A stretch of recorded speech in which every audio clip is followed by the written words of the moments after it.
Thank you.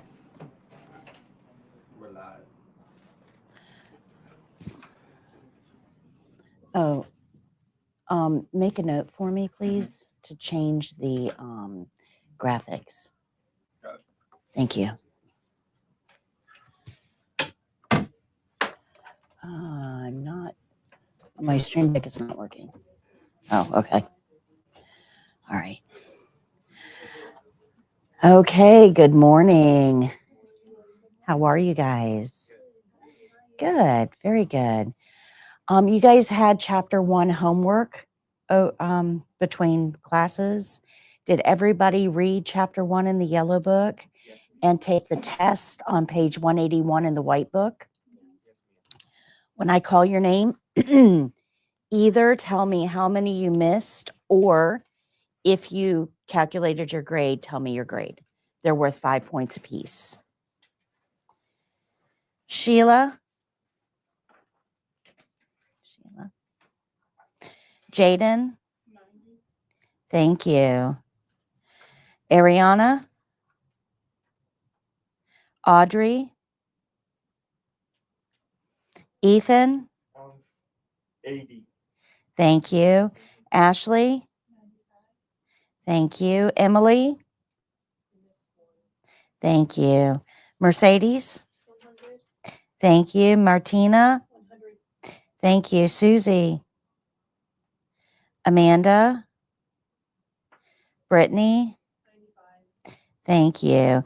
And Madison? I'm sorry? Sheila, you missed 2?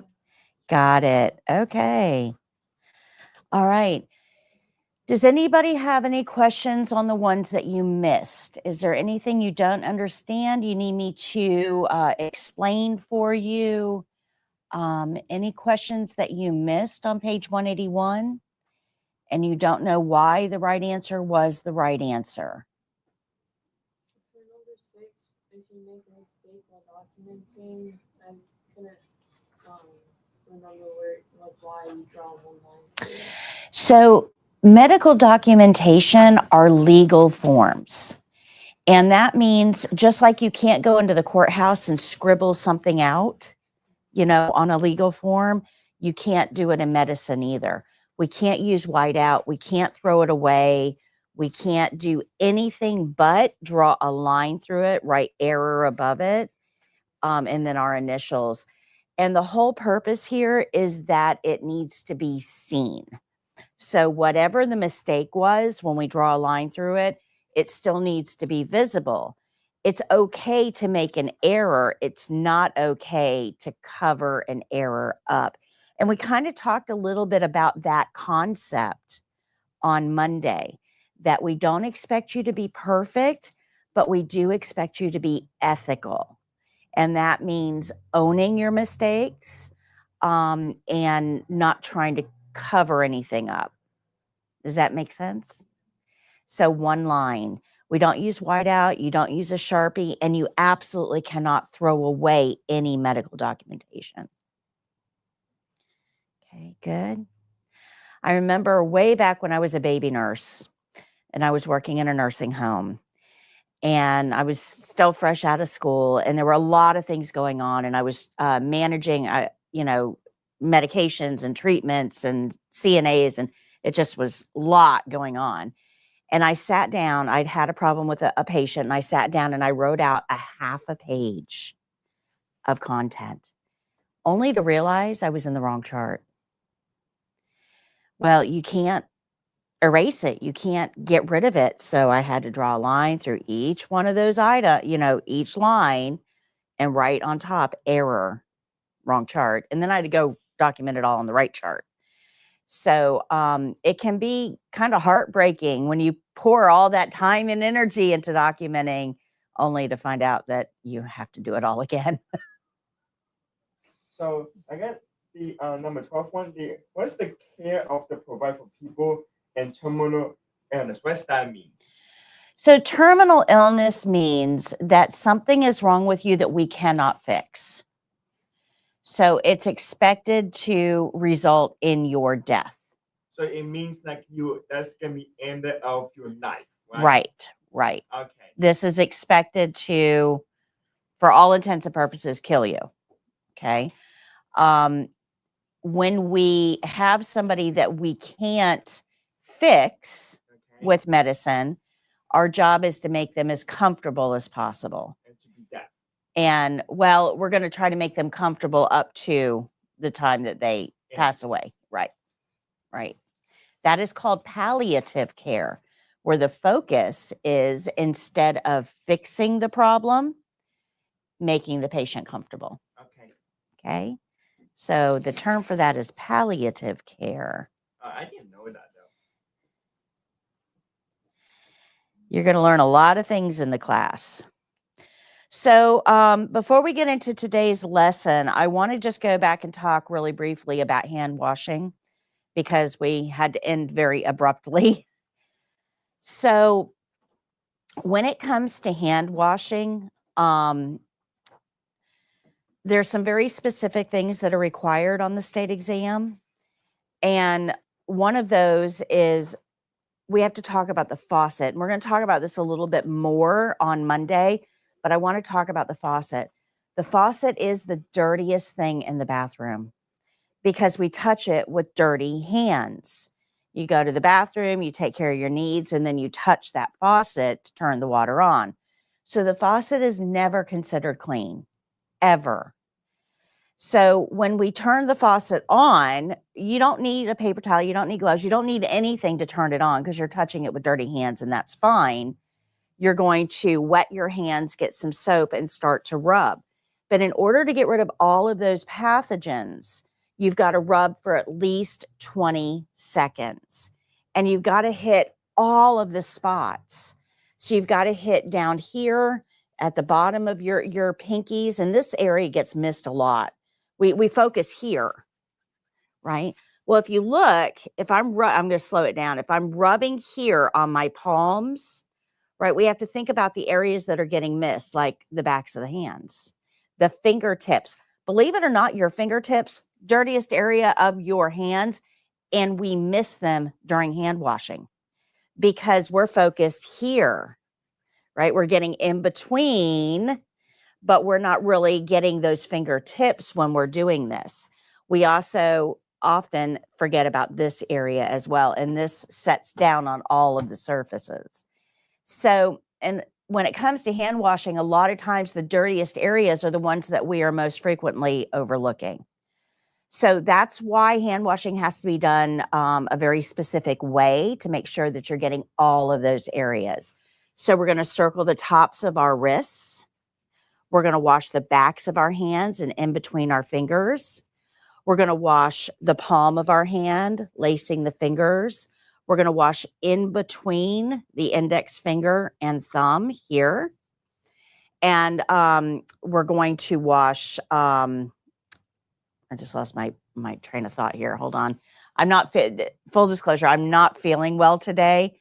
I'm not sure how long my voice is going to hold out, so please bear with me. So tops of the wrists, backs of the hands, in between the thumb and index finger, palm of the hands, and interlace your fingers. Once you get all of that done, then I want you to take those fingertips and circle them on the palm of your hand. This is going to clean the actual fingertips, but also get kind of underneath those nails a little bit as well, to get any pathogens that might be there. Same thing with your thumb. Then you're going to take your thumb and go down each one of your finger nails, because the nails actually get overlooked, right? When we're doing all of this, we're not really thinking about our nails. And yet pathogens can be harbored in that cuticle area. So if we go down each one of our cuticles like this, then we can rinse. That makes sure that we're getting all of those areas that might potentially harbor pathogens. When you rinse, you don't want to touch anything, not the sink, not the faucet, just the water. And then once you've rinsed, we want to tap. We want to keep that water in the sink. You don't want to fling it everywhere. When you do this, you fling water everywhere. And bathrooms are often the ideal breeding environment for pathogens. They're warm because we usually don't have AC going full force in. We don't like to be chilled when we get out of the shower. So they're usually a few degrees warmer.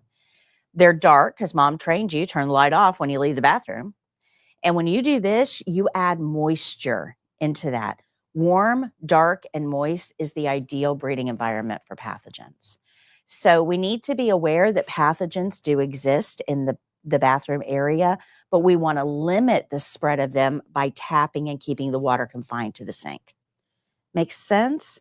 That's going to be the hardest step for you if you're not used to doing that, for you to start incorporating, because we're used to doing this or this to get that water off. So we really want to tap and keep that water in the sink area. Now, I will tell you, this is not, it's not a failing checkpoint. If you fling, it's okay. That they're not going to penalize you. But I need you to be aware of this, because when you fling water around in a clinical setting, that water is going to go on the floor and the countertops. And if pathogens procreate in those little droplets and patients walk through there, or you walk through there, you now have pathogens on the bottom of your shoes that you're going to track everywhere, including home with you. And these are pathogens we really don't want in our home setting. We also don't want them in other patients' rooms as well. So I want you to try to get used to this just to help prevent the spread of pathogens in a clinical setting. Does that sound fair? So are you saying just tap when you wash your hands, when you wash your hands, just tap your hands into the sink. That way all the pathogens are in the sink. All the water is in the sink. Not all the water in the sink, but not all of the counters. Right. Otherwise, just wipe the counters down. No, you actually don't wipe the counters down, because think about this, right? We've just cleaned our hands. Yes, ma'am. Those countertops have pathogens on them. If you clean your hands, fling water, and then you get a paper towel and wipe up that counter, are your hands still clean? No. No. So yeah, so we don't want to wipe the counters down, guys. Once your hands are clean, you've got to keep them clean for the patient. Does that make sense? So if during the state exams, you are typing and you mistakenly touch the sink, are you gonna rewash it? You're going to announce, correction, I would not have touched the sink. Okay, you want to just basically let them know that you know that this is a contamination. Usually, so let me tell you a secret about those evaluators. They don't want to be there. They do not want, they don't want to be doing what they're doing. They want to be at home. These are generally nurses that are toward the end of their nursing career, but they still have a mortgage. They're not working in clinical practice anymore. They're watching you wash your hands, right? This is not what they want to do. They want to be home in their pool, drinking their margaritas. Absolutely. And the sooner you can get them there, the happier they will be with you. So if you are starting a skill over and over and over and over, you are keeping them from their pool. And they're going to get a little frustrated with you because you're clearly not prepared for the day. Does that make sense? But if you go in and you've got some confidence, and if you make a mistake, you own it, correction, I would have, they're good with that. They're not, in this case, if you tap your hands and you touch the sink or the faucet and you say, correction, I would not have touched the sink, they're going to say, okay, and they're going to let you go on. But if you tap your hands and you touch the sink and you don't say anything, they know that in a clinical setting, you would take those pathogens to that patient. So let's talk about why that's a problem. And we're going to get into this quite a bit today. But let's think about this person for a second. Okay, she's in a hospital setting. We'll just pick on the hospitals today, but it really doesn't matter what setting. She's not home. She is sick enough to be here. And she had to prove she was sick enough to be here, right? So that means her immune system is currently busy. It's busy fighting whatever she's got that brought her here. Her immune system is super occupied. Now, if I bring another pathogen over to her, her immune system may not have the ability to fight two wars. You guys see how that could become super dangerous for our patients? Now, me, I'm not today, but generally pretty pretty healthy, right? I've got an immune system that is working. I eat nutritiously, I get exercise, I rest, I manage my stress, I do all the things I'm supposed to do as a healthcare worker to keep my immune system in top shape. So if I get exposed to a pathogen, my immune system is not currently busy. I have a much better chance of fighting that pathogen off. But if I bring that pathogen to this patient, is it the same? No, this patient is at much higher risk. Do you guys understand that? So in a clinical setting, we really have to be talking about strategies to help prevent bringing infections to our patients. Now, the problem is that this patient is in the same place as 400 other patients, all with their own pathogens. So we have a very pathogen-rich environment that we just plop this patient down into. So high-risk environment and high-risk patient. That's a scary thing, isn't it? Now, these patients don't go room to room trading pathogens, but we do. So if we're going to touch that patient, what kind of hands do we need to have? Clean hands. Clean hands.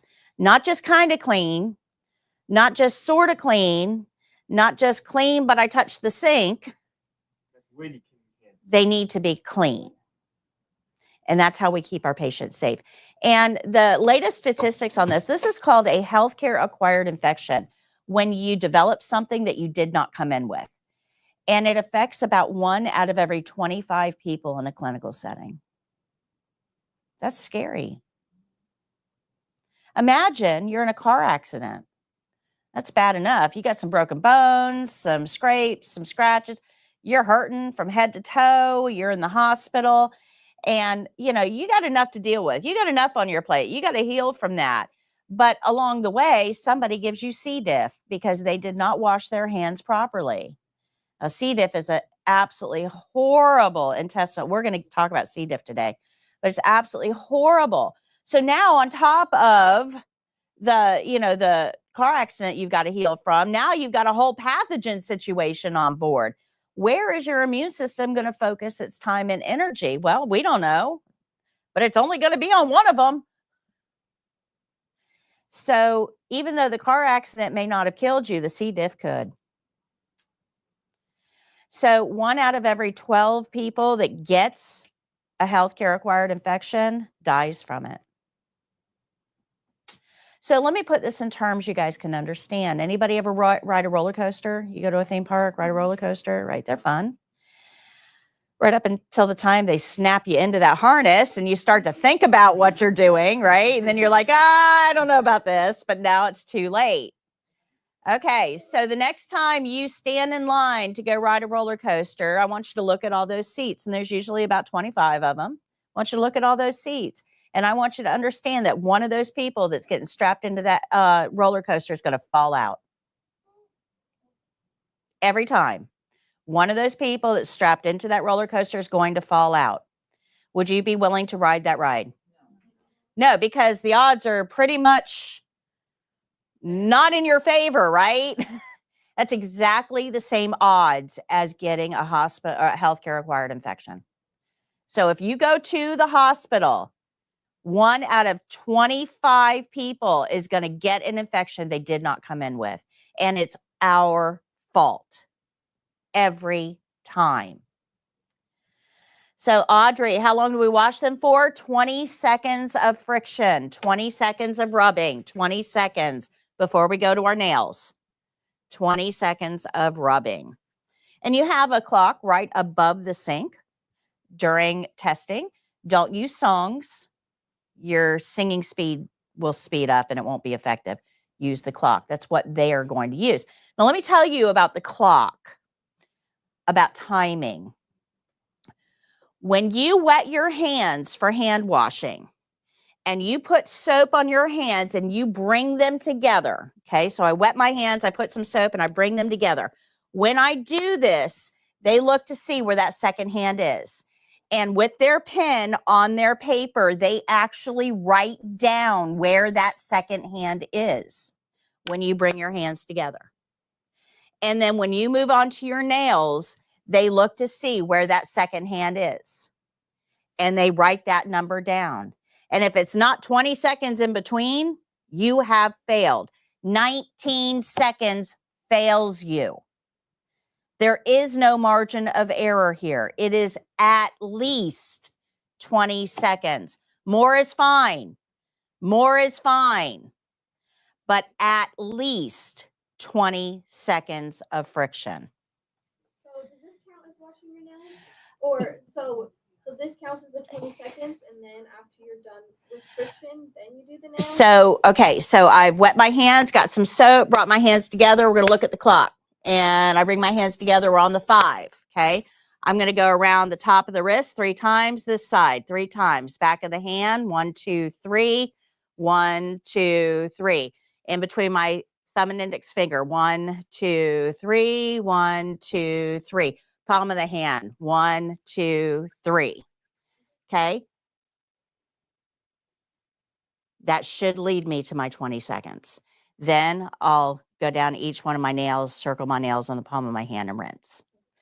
But if you kind of get into that rhythm, and it's funny because I'm so well known in this community. I was in a local big box store the other day. I won't say which one it was. And I went into the bathroom and did what I needed to do. And I mean, I've got like 5,000 graduates. By, 10 years from now, I probably am not going to remember your face. Okay. So I'm standing there at the sink and I'm washing my hands.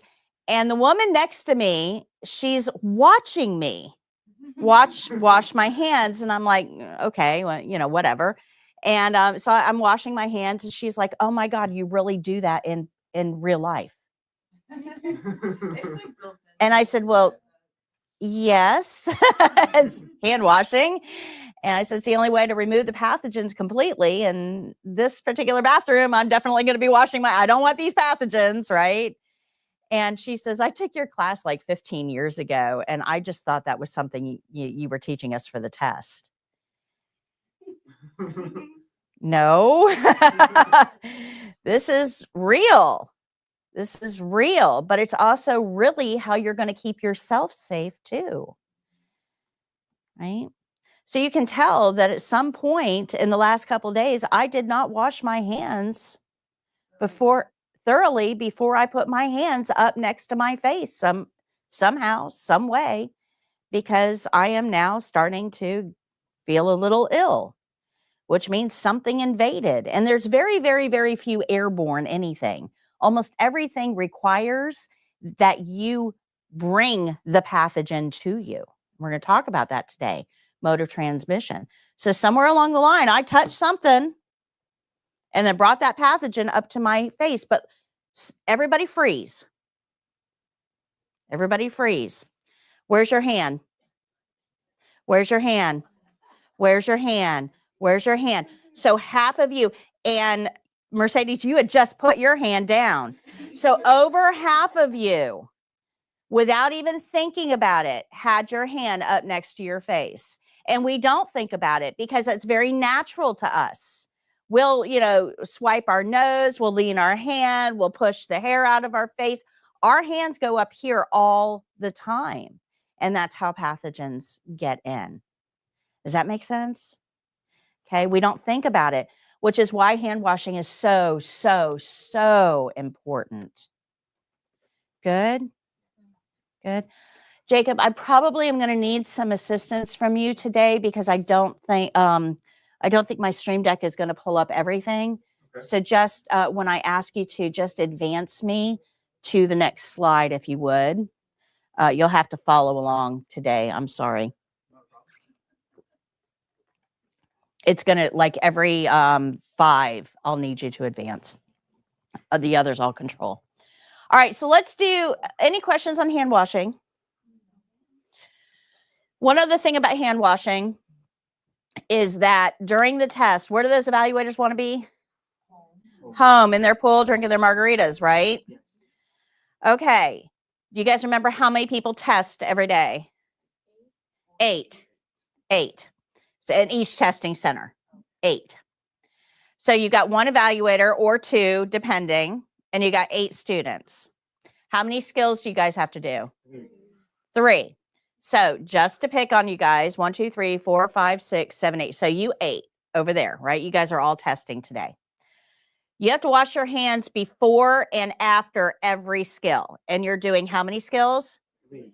So if you have to wash your hands before the first skill and after the first skill, before the second skill and after the second skill, and before the third skill and after the third skill, how many hand washings are you doing? Okay. And how many are you doing? And how many are you doing? And do you guys see how many hand washings that evaluator has to watch? 48 hand washings on that day. Where do they want to be? Home. In their pool, drinking their margaritas, and I don't blame them, right? So what they have done for the test is instead of doing 48 hand washings, they're going to let you wash your hands at the beginning and the end of the first skill. Then they're going to tell you you can simulate hand washing for skill 2 and 3. And simulate just means say. I would wash my hands here. Okay. You don't have to pantomime it. You don't have to pretend. It's just simulate means say. I would wash my hands here. And that helps those evaluators get home to their pool a whole lot quicker. Now, I actually am not in favor of this. I'm not. I know it makes life easier for you. And it definitely makes life quicker for the evaluators. But I don't like this because what it tells students is that it's okay to cut corners. Now, if you remember, who is going to be your patient for the skills, for most of the skills? Another testing student. So, Mercedes, I'm going to pick on you because you're the only name I know right now. Okay. If you are the patient and you are performing skills on that patient, do you want, even though it's for the test, do you want those skills to be done with clean hands or dirty hands? Yeah, and that's why I'm not in favor of simulation for the exam, because we are still working with real people. I understand why they do it. I do. But I don't think it's the best policy. Okay, good. Questions on that? Questions on that? All right. So we're going to do a really quick review here on what we learned in class. We do a review of everything that we've learned for every class up through class 6. Class 6 is our last review. Okay. So today we're just reviewing the principles that we've learned. But as we get into the program, these reviews get a little bit longer. All right. So how do we know what to do with each patient? Care plan. We follow the care plan, the whole care plan, and Nothing but care plan. nothing but the care plan. That's right. Jake, advance, please. While we're following that care plan, I should be on 5. There we go. So while we're following that care plan, what's half of our job? Observation. Observation. Then what do we do with those? Oh, again. Report it to the nurse. Report it to the nurse. Very good. Very good. Every skill is going to start with the opening. That's how we start every single skill. What does every opening start with? A knock. A knock. Okay. Now I'm going to stop there for a second, time out for just a second, because I'm pretty sure you guys are going to be nervous during the test. Right? You're going to be nervous. There will be people throwing up in the parking lot during the test because they get super nervous. My daughter was one of those, right? I made her go through the course, and all of my kids have the ability to make more money. This is not the bank of mom. When they became old enough, they all had to develop a skill to be able to go out there and make money. Okay. My daughter did not want to take the test. She called me up the night before and said, I don't think I can do it. I've got a migraine. I'm not feeling well. And I said, you will. You will. Because I knew her migraine was brought on by stress, apprehension. I know that you guys are going to be stressed during the test. I know it. She was the one throwing up in the parking lot. She's not the only one, but stress can do this to you, right? So when you get into the test and your brain has absolutely fried because of stress, you've got to have a starting point. You can't rely on your brain to figure out where do I start, because the brain will not do that for you. You have to have a concrete starting point. This is it. Every skill starts with the opening. Every skill, doesn't matter what it is. Every skill starts with the opening, and every opening starts with a knock.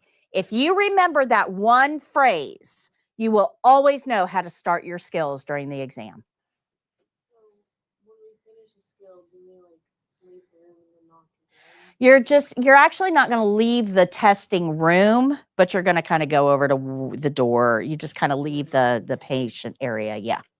Now, we knock. We don't have to wait for them to say come in. It's more of a courtesy knock, but we definitely have to give them some warning that we're coming in. It is a graded checkpoint. But if you can remember that statement, every skill starts with the opening.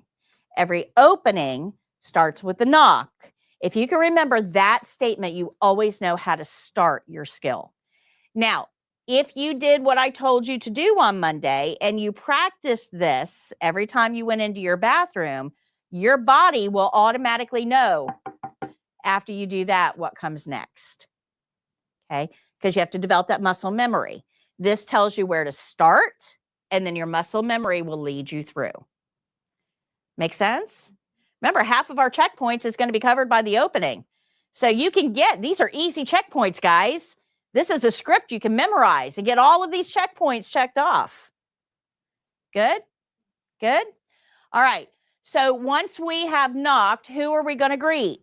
The patient. The patient. And it can be good morning, hello, hi. We want to be nice about this.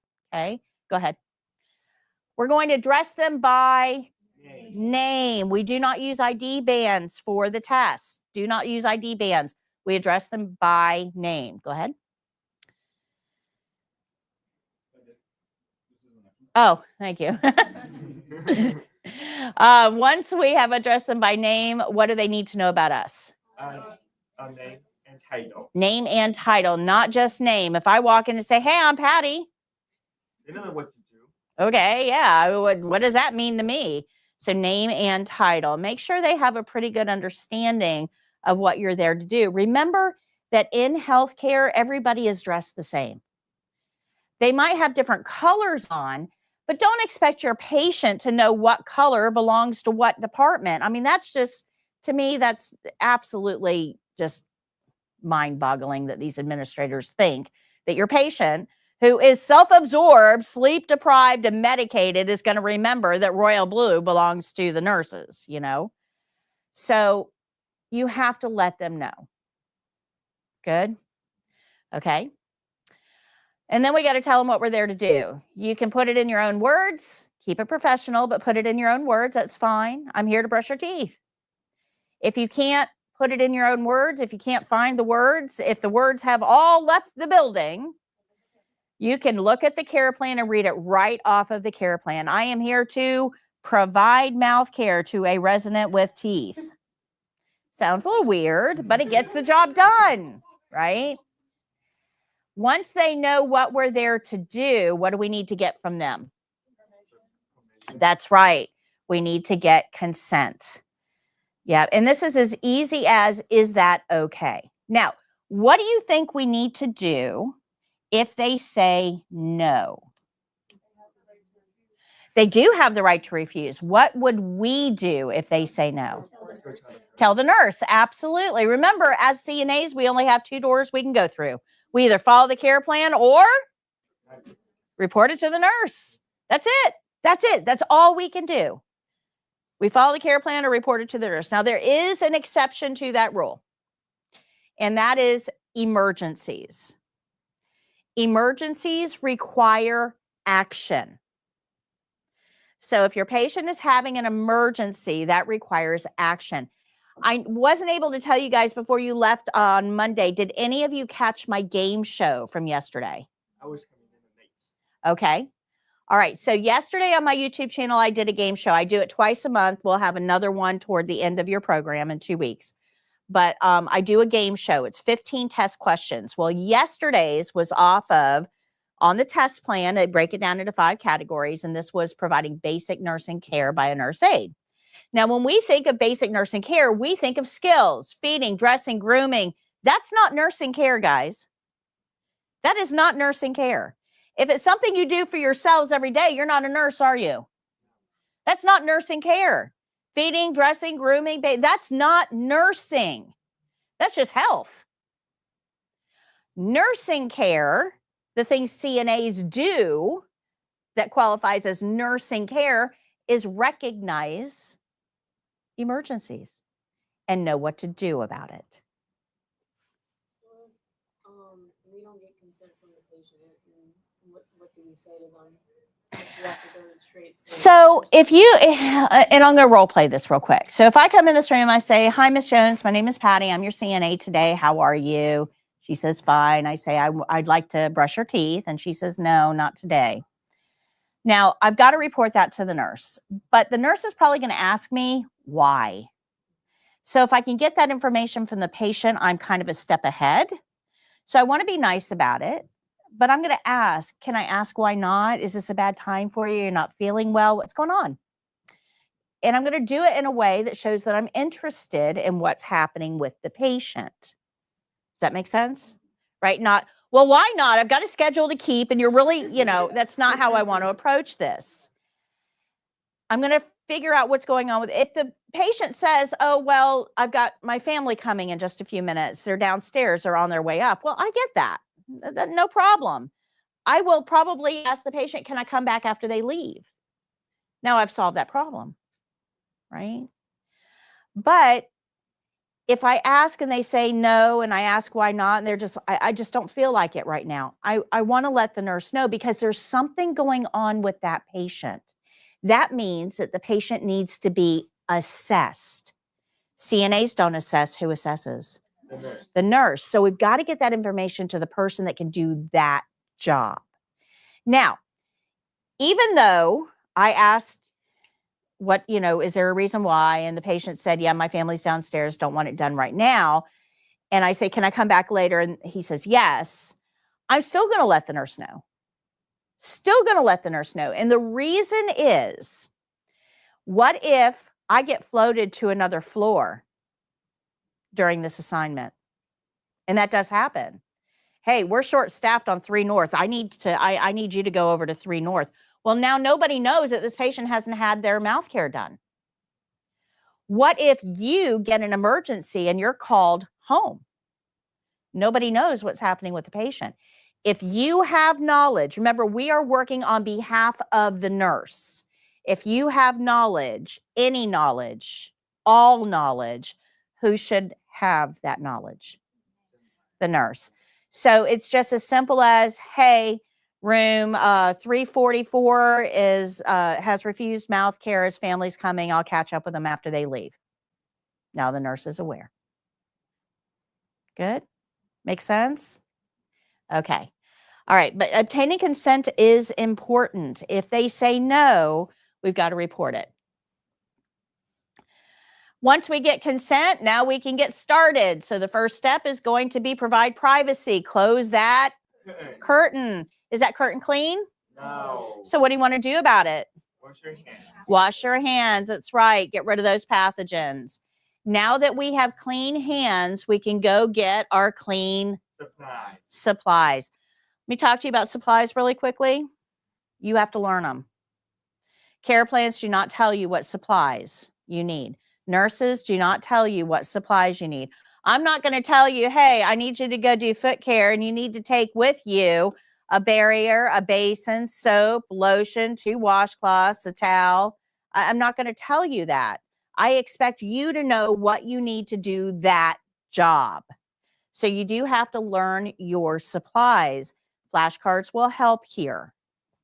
So when you close the curtain, you leave to wash your hands and gather your supplies. When you come back, the curtain's not fully closed, right? To where you need to touch it and open it. So the way so for the test, your curtain is like this. It's only about 4 foot long.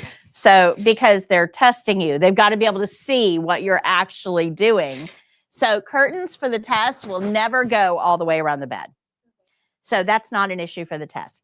In a clinical setting, curtains are actually set up a very specific way. And it's really interesting. My very first job in healthcare was working in purchasing. And I ordered all of the supplies the hospital used, everything from syringes to pens to cubicle curtains and furniture.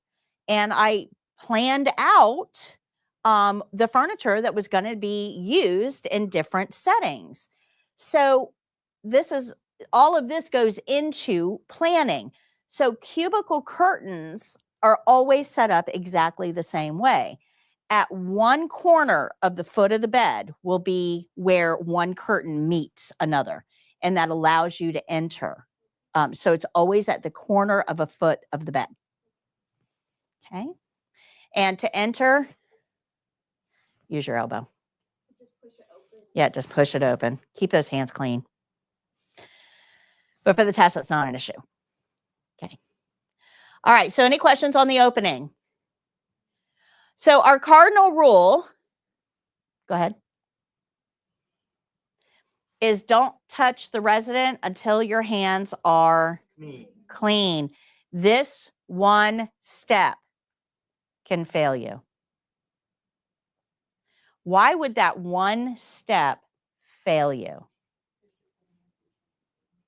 That's right. Remember, pathogens abound in our clinical settings. When we touch our patients without washing our hands, we are actively smearing pathogens all over that patient. Make sense? Okay, go ahead. We also learned the closing. So the closing is a little bit longer. There's 8 C's to the closing.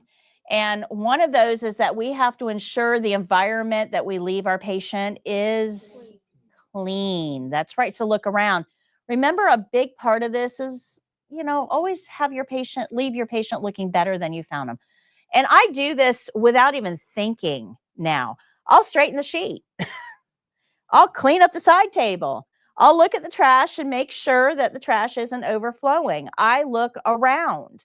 The environment should be clean. People rest better in a clean, orderly environment. Now, a lot of CNAs will say, well, that's housekeeping's job. No.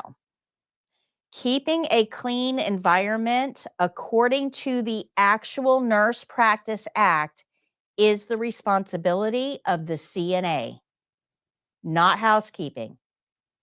It is our responsibility.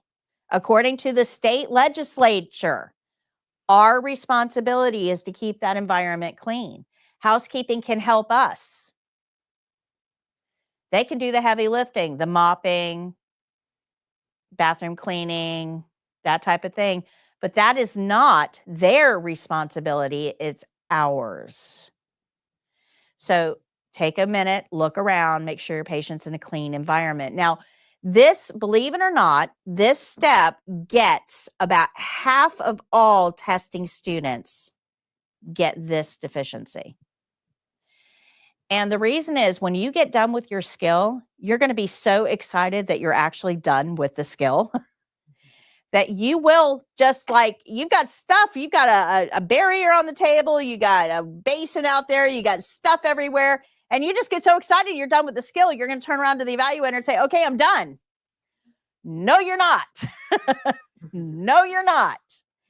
You are not done until you're done.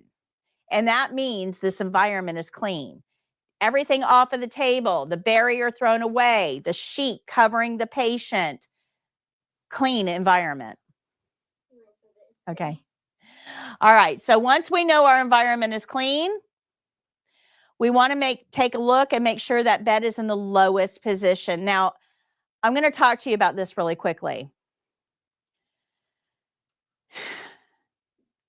When you get into bed at night and you go to sleep, right? You're dead to the world.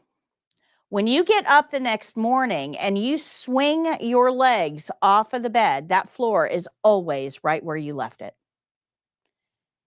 It would never cross your mind that the floor wouldn't be there, because never in your life have you ever swung your legs out of bed and the floor not be where you left it. Because your brain, when you swing your legs into bed, your brain makes a note of where that floor is. Because when you wake up in the morning, you are not fully with it yet. When you wake up in the middle of the night to go to the bathroom, you are not fully with it yet. So your brain has to know where that floor is to keep you safe. And it's never failed at this, not a day in your life. But when we, as healthcare workers, raise that bed up to make it comfortable for us to do skills, what we did was move the floor. So when this patient goes to get out of bed, is that floor going to be right where they left it? No. And that means they're going to Fall. We're not concerned about them rolling out of bed. That's not why this bed has to be lowered. It has to be lowered because if they get out of bed, that floor's got to be where their brain expects it to be. Make sense? So we've got to make sure that bed is in the low position. Now, for the test for prometric, all prometric states, you are not required to raise the bed to a comfortable working level. You can if you want to, but it's not required. If you raise the bed, remember, you've got an extra step to do at the end. If you leave the bed where it's at, you don't have to worry about it. Do with that what you will. I'm short. I don't really have to raise the bed because I don't really bend. Yeah, you're tall. You may have to raise the bed. Yeah, so you may have to raise the bed, but if you do, make sure you lower it at the end. Like I said, I'm short. This doesn't really impact me too much. I mean, yeah, there's not much here that I have to bend for. All right. Once we made sure that bed is in low position, we're going to ask them if they're comfortable. They need to hear this word. Work this word into your closing. They need to hear comfortable. Are you comfortable? But comfort isn't just about physical comfort. It's also about emotional comfort as well. So we're going to address preferences. So preferences are, do you want the TV remote? Would you like a blanket? You know, just make sure they have everything they need. Now, I'm going to tell you why this step is so important. To me, this is probably the most important step of the closing. And it all has to do with time management. You're going to have way too many tasks to do and not nearly enough time to do it. It's just the reality of modern medicine. And with the cuts that we're seeing, this is going to get a lot worse. Because they're already cutting staffing levels. Reimbursements are going down. It's a mess out there. So why does this have to do with time management? Let me explain. This patient has nothing to do. You've got tons of stuff to do. You are running around like a chicken with your head cut off, but this guy's got nothing to do. They're just laying there. And TV is only going to go so far. As they lay there with nothing to do, any little irritant is going to be focused on because they have nothing to distract them. So they're laying here. I was in a rush to get out of the room. I went down the hall started taking care of another patient, and this person is laying here, and they start to think, "Ooh, it's a little cold in here." And now that thought is in their brain, and they have nothing to distract them. So they're going to start obsessing over the fact that they're cold, and now they're going to start shivering, and it's going to become unbearable. And do you know what they're going to do? They're going to hit the call light. That's right. And you are down on the other end of the hallway taking care of another patient. So you've got to stop what you're doing, take your gloves off, wash your hands, walk up the hallway, walk in the room, and find out what this person needs. And they say, "I need a blanket." So you're going to wash your hands, get them a blanket, and you're going to be a little bit irritated with them because you interrupted me. So you put a blanket on them, you wash your hands, you go back to your other patient, and they're laying there. And now they're all nice and warm and cozy. And have you ever been nice and warm and cozy in the bed, and all of a sudden your bladder thinks that this is a really good time to have to go? Yeah. Right? So they're going to need to pee, and they're going to think about it, and they're going to focus on it. And eventually they're going to end up hitting the call light, and it's interrupting you again. So you have to stop what you're doing, wash your hands, walk down the hallway, come in and find out what this person needs. Now you're really irritated because you're not able to take care of that patient because this one is too busy on the call light. We start to label these people. We help them to the bathroom, we get them back in bed, and now we're really in a hurry because we haven't finished with that one down the hallway. So we don't ask them what they need, we just leave the room. And now that they've got pee out, they're going to get thirsty. And now there's nothing to distract them. And they're going to focus on the fact that, "Oh man, I'm so parched." And what are they going to do? Hit the call light. You have been trying to give that partial bed bath down the hall for 40 minutes and you can't get it done. Is it this person's fault? No. Whose fault is it? It's our fault. It's yours. That's right. So if you address all preferences before you leave that room, "Can I get you anything while I'm here? Would you like a blanket, cup of water? Do you need to pee before I go?" I can get all of that accomplished in like 5 minutes. And I can buy myself the 15 minutes I need at the end of the hall by making sure this patient is completely set before I leave. And I have a little checklist in my brain, and I ask, "Are you cold? Do you have a TV remote or a phone charger or, whatever it is that they need? Would you like something to drink? And do you need to pee before I go?" I ask those questions before I leave every room. Every room. I don't have a problem with call lights going off. My hallway is quiet. And people go, "How do you do that?" Do you hide their call lights? No, that's illegal. We don't hide call lights. But if you take just a few minutes at the end of every skill to make sure your patient is well cared for, they won't use those call lights. So to me, this is the most important step for time management. Good? So for the test, we're just going to ask, do you want a magazine? But it's a placeholder. We want to make sure they're covered. I should never see knobby knees. Never see knobby knees. I don't want to see their knees. So they need to be covered either with a sheet, with clothing, with whatever.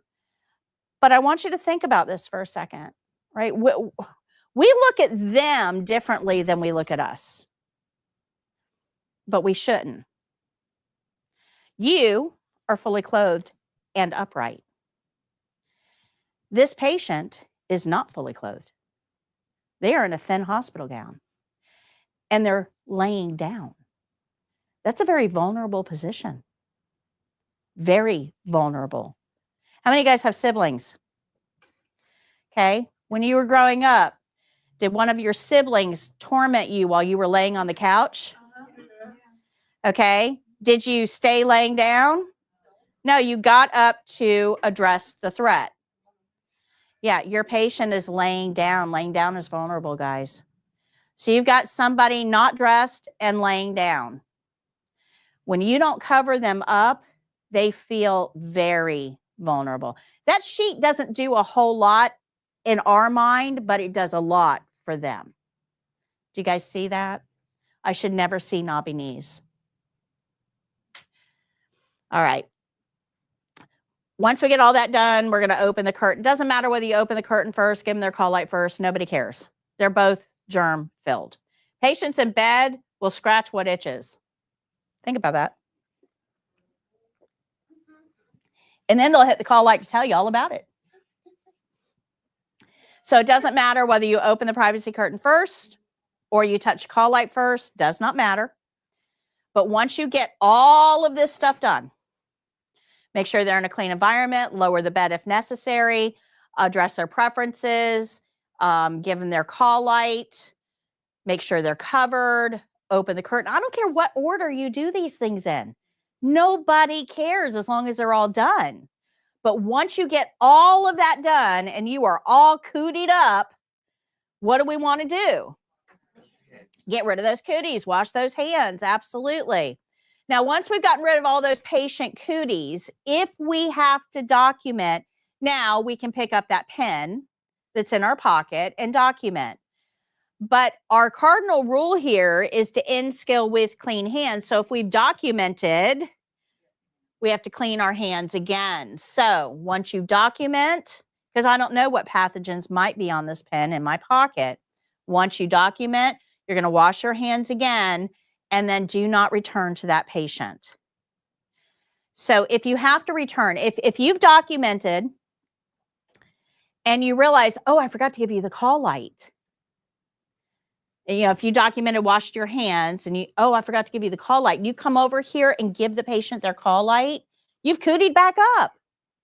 So you've got to wash your hands again. The very last action you do before you end your skill is wash your hands. I don't care how many hand washings came before it. You're not rationed. What if you forget to, during the test, you forget to give them your call light after you've already. So you've done everything. You look at the patient and you realize they don't have their call light and you go over and give it to them. You're going to wash your hands again. I would wash my hands now. They'll probably, if it's first skill, they're going to say, I need to see it. First skill, you wash your hands physically at the sink as many times as you need to. Good? Make sense? After that, you'll be able to just say when you would wash your hands. So you have to end the skill with a patient that feels cared for and cared about. Those are two different things. So address what they need from you, but also make them feel like you have an interest in them. If I just do my closing really quick and rush out because I'm focused on me, it's not going to go so well. Take a minute to look at your patient. Now, I also always recommend my students, when you do this, okay, remember you will have a documentation skill. When you've done your last hand washing, whether it's documentation or not, when you've done your last hand washing, I want you to go over and read that care plan one more time. Just make sure that you got everything in that care plan done that it tells you to do. Okay? Then you can end your skill. You don't need to re-wash your hands. Like, let's say you documented, you washed your hands again, and then you're looking at the care plan. You don't have to wash your hands. No. What if you like touched it like the whole, like you were carrying it, or like you kept picking it up during the skill? The care plan is kind of like, for the test, kind of like a magical thing that they don't really address. Okay. You kind of have immunity. But you can always wash your hands. If you're if you're doubting, if you're not sure, if you need to buy yourself a minute to think during the test, go wash your hands. You can wash your hands as many times as you want to. Not rationed. All right. So we've learned these 3. So this is where we're at now, right? Out of the 11 that we have to learn, we got 3 down. Congratulations. After opening the curtains first, you told us that the curtains are not clean. but you after touching the curtain, so I'm gonna touch the call light, but the patient will still touch the call light. So Right. The curtain is not clean. The call light is not clean. They're both not clean. So you can do it however you want to do it. Call light first, curtain first, does not matter. You have to clean your hands. So let me explain this a little bit differently. Okay. You're sitting there in that chair. You're not sick, but you still have pathogens, right? We all carry pathogens with us at all times. Now, most pathogens that we carry with us are what we call normal flora. That means there are pathogens. They like us. We're buddy-buddy. They stay with us. We stay with them. Life is great, right? But you still have pathogens. So everything you touch in your environment has pathogens. Your book, the table, the chair, the doorknob, all of it. This is your environment. And your pathogens are happy in your environment. And everything is perfectly okay. But when you go into her environment, now you are taking your pathogens to her, right? They're different pathogens. Probably all still very benign and very normal and very everything, but they're still different. Make sense? Okay, so everybody has their own normal level of cooties. This patient in this environment has his or her own normal level of cooties. That's why I call them cooties, because that really is the best word for them. They belong to this person. And this person's cooties are going to be all over this person's area. So if I touch the call light, cooties. If I touch curtain, cooties. If I touch the bed, cooties. It's fine because it's this person's cooties. But I want to wash this person's cooties off before I go to that person. Does that make sense? Okay. All right. So now we know these 3. Out of the 11, we have 3 down. We are going to learn another 3 today. It's not too hard, right? Am I going too fast for anybody? Yeah. Helen, Miss Patty, do not forget that everyone has something to say at the moment you are leaving. Some people are only going to think that they need someone only after you've left. Yes, that is true, Helen. Absolutely. And, the other thing is, you can go ahead and take that down. The other thing is that people in a healthcare setting are often bored, lonely, and scared, and they need somebody to bounce all of those emotions off of. And that's part of what we do. You have to be really good at supporting a patient, but doing it briefly. And that's just a skill that you'll develop with practice. Okay. I'll give you a good example of this. I wasn't going to bring this up, but my mom has a neighbor. And she's a very lovely older woman in her late 80s, lives alone. Her husband passed away about 5 or 6 years, 7 years ago now, I guess. And she wasn't feeling well on last Friday. And she couldn't drive. She was dizzy. So she had somebody take her to a walk-in clinic. The walk-in clinic told her, you have to go to the hospital. So she was like, I really don't want to go to the hospital, and told the person that was driving her, let me just go home. I'll call my doctor. And they said, no. They said, you need to go to the hospital and take you to the hospital. So they took her to the hospital. She didn't want to be there. They left her in the ER for 24 hours. She didn't have a cell phone. She didn't have a bed. She was on a gurney in a hallway for 24 hours. She was confined to the gurney. They would not let her up. And then they finally put her in a hospital room and got a cardiology consult, did an MRI, did all kinds of stuff. And she kept telling them, my kidney doctor has me on sodium because my sodium level is always very low. I haven't had sodium now in over 24 hours. You need to, this is going to throw everything out of whack. And they would not listen to her. Would not listen. Now, it is now Wednesday. And finally, yesterday, so Friday, Saturday, Sunday, Monday, Tuesday, finally, somebody listened. They looked at her lab work and said, oh, your sodium's a little low. Really? I've been telling you that for 5 days. And they said, well, we'll get you some sodium. And when your sodium level comes back up, we'll let you go. Now, she has been, and they wouldn't let her up. They wouldn't let her walk. Do you know how weak she is after 5 days of bed rest, when her problem could have been solved with some sodium? So when she comes home today, and my mother is going to break her out today, when she comes home today, my mom is going to end up having to take care of her, because the last time this happened, she ended up on the toilet for 5 hours because she was too weak to lift herself off of the toilet. So did we really help her? No. Do we need to listen to our patients? Yes. Yes. And you're right. They have a lot to say. But sometimes we probably could listen, because you know yourself better than I'll ever know you. But in healthcare, we often think that we know better than the patients do. Don't fall into that trap. As a CNA, you're going to be the one that is working closely with the patient.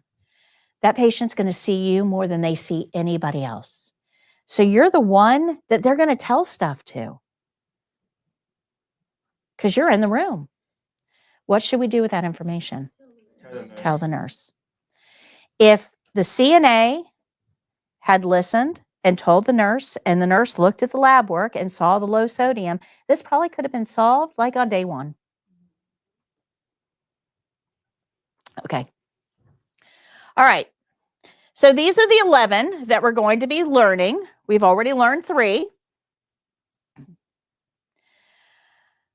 Before we get into the next one, so our next skill that we're going to learn is dressing a resident, I believe. But before I get into that, I want to talk just a little bit about hand sanitizers. Let me pull Jeremy out here. This is Jeremy. Hand sanitizer is used in a lot of healthcare settings, and it's fine to use in the healthcare setting. Perfectly okay. In fact, it's preferred in a couple of different, for a couple of different reasons. When we wash our hands, we go to the sink, we wet them, we put soap, and we rub, and then we rinse. And what we're doing is rinsing all of those pathogens off of our hands. They're going down the drain. And that's good. It's not going to get all of them, but it gets like 99% of them. Now, hand sanitizer does not do that. When you put hand sanitizer on, those pathogens aren't going anywhere. We kill the pathogens because the alcohol actually breaks down the membrane, kind of like the skin of the pathogen that holds everything in. So the pathogen gets killed, but it doesn't go anywhere. It's still on your hands. And I don't know about you, but if I'm going to eat a tuna salad sandwich, I'd prefer not to do it with a side of E. coli. Dead or alive, doesn't matter. So if I'm going to bring my hands up near my face, hand sanitizer is not my first choice. Hand washing is. You guys see the difference there? But the problem with hand sanitizer is you have to use it a very specific way, and we generally don't use it correctly. So normally when we use hand sanitizer, we just get a little bit, something like this, and we rub it together, and okay, I'm done. Right? That's how we use hand sanitizer. That did not do anything. When you use hand sanitizer, you need to use about a quarter size amount. Your hands have to be wet. Do you guys see how wet those hands are? And you have to rub for at least 20 seconds. Are you starting to see that hand sanitizer isn't that time saver that we think it is? Okay, we have to rub for at least, and we have to rub all those same places. All those same places, the tops of the wrists, the backs of the hands, in between the index finger and the thumb, the bottom of the hands, all of it, right? But remember, we still have E. coli graveyard on our hands. So yes, you can use hand sanitizer. It is preferred in some settings because it really does break down that envelope of the pathogens. But you're going to go by your facility policy. If you do use hand sanitizer, make sure you use it correctly. There's a couple drawbacks with hand sanitizer, though. Go ahead and advance. There's a couple of drawbacks with hand sanitizer. One of those is because it is alcohol-based, it's going to dry your hands out much quicker than using soap and water. So if you're using hand sanitizer, make sure that you're investing in good lotions to help restore the moisture, because if your hands dry out, they're likely to crack, and that's an opening for pathogens. There's 2 pathogens that hand sanitizer does not work on. And a good rule of thumb is that if your patient is vomiting or has diarrhea, do not use hand sanitizer, period. Wash your hands. 2 pathogens, norovirus. This is called the daycare disease, also called the cruise ship disease, because it spreads like wildfire. This stuff, once it gets in, it just spreads. So norovirus usually makes you sick for about 3 days. It comes out both ends. You feel like crap. But after 3 days, you start to get a little bit better. Not something that I would want ever, but especially when I'm sick already. Now, C. diff is norovirus's bigger, badder, older brother. It does the same thing, but it's more like 6 to 8 weeks, not 3 days. C. diff can kill you because it depletes you. Now, especially if we give somebody C. diff on top of whatever they've already got. So if you've got somebody that has vomiting or diarrhea, hand sanitizer should never be used, because it's generally, vomiting and diarrhea are generally caused by one of these. The C. diff, if the patient has C. diff and norovirus, can they spread to the nurses out in the healthcare? Yes. Yes, it is both of them are very contagious. So you would want to wash your hands often and well, and not bring your hands anywhere near your face. Any questions on hand sanitizer? Okay. So let's talk about pulse. Pulse is where we're going to start. So this is on page 52. Any questions about what we've gone over so far?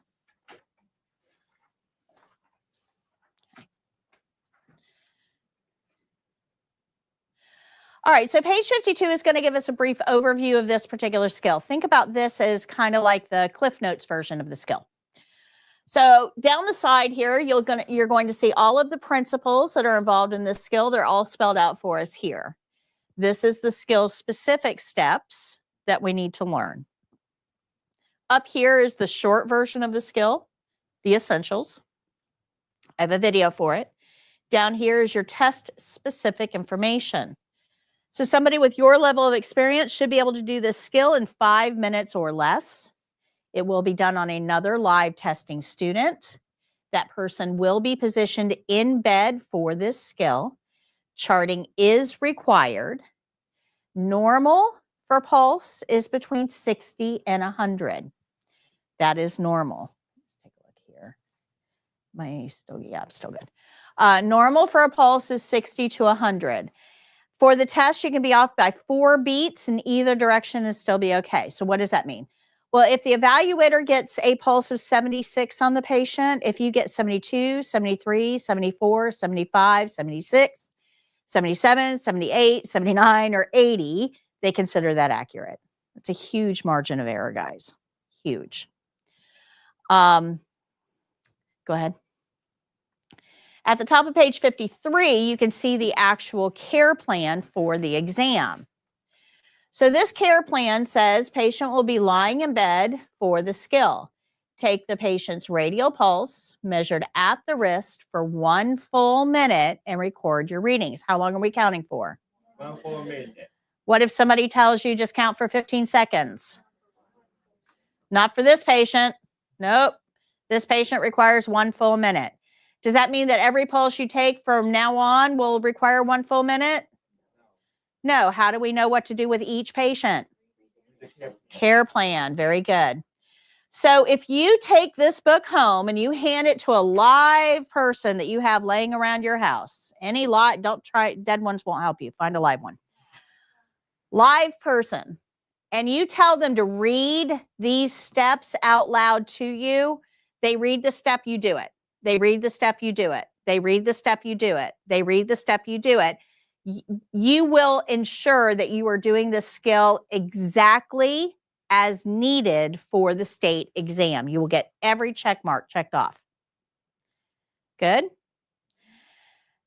When you were in high school and you were learning something and a teacher said, okay, now go home and practice. That did not help you because you never knew if you were practicing right. And am I learning bad habits? I don't know. Well, this ensures that you are practicing right and you aren't developing bad habits. Good? Make sense? Do you guys know how to use this now? Now, after you've done it once or twice, you don't want them to read those steps to you. Now what you want to do is do the skill and have them read the steps to themselves and let you know if you missed anything. You can create your own evaluator at home before you ever go to the test using this book. We're going to get there step by step. I just need you to understand how to use the page first. Supplies are at the bottom. Your documentation form is here, shows you what it's going to look like. In Florida, if you have 2 evaluators on that day, you will count with both of them. You're going to be on one side of the patient counting the pulse. The evaluator will be on the other side of the patient counting the pulse. Okay, go ahead. Okay, so here's our care plan. Patient will be lying in bed for skill. Take the patient's radial pulse. It even tells you where that's at, measured at the wrist. Now, there are a couple of different pulse points we have, guys. The wrist is one we're mostly familiar with, right? It's down here. I'm going to show you where in just a minute. But there are other pulse areas. You've got a brachial pulse on the inside of your elbow. You've got an axillary pulse inside your armpit. You've got a carotid pulse up in your neck. You've got an apical pulse that is listening to the heart. You've got a femoral pulse in your groin. You've got a popliteal pulse on the back of your knees, and you've got a dorsal pedalis pulse on the top of your foot. A lot of pulse points. Go by the one the care plan indicates. Now, if the care plan does not indicate, we always default to radial at the wrist. The brachial, we're going to use for blood pressure on Monday. It's harder to feel. Don't put your hands in somebody's armpit and say you're taking their pulse. That's just weird. Okay. And same thing with the groin. Don't put your hand in somebody's groin and tell them you're taking the pulse. That's no, don't do that. Carotid, though. Some people get fancy on the state exam and think they're going to take a carotid pulse, right? They're going to be all fancy. What does our care plan say? Radial. If you use the carotid pulse for the test, you will fail because you did not follow. It's not about the number you get, guys. It's not about getting the right pulse. It's about following the care plan. Does that make sense? But there's a problem with a carotid. There's a problem. If you get the wrong number for the pulse, like completely wrong, Mm-hmm. would you fail? No.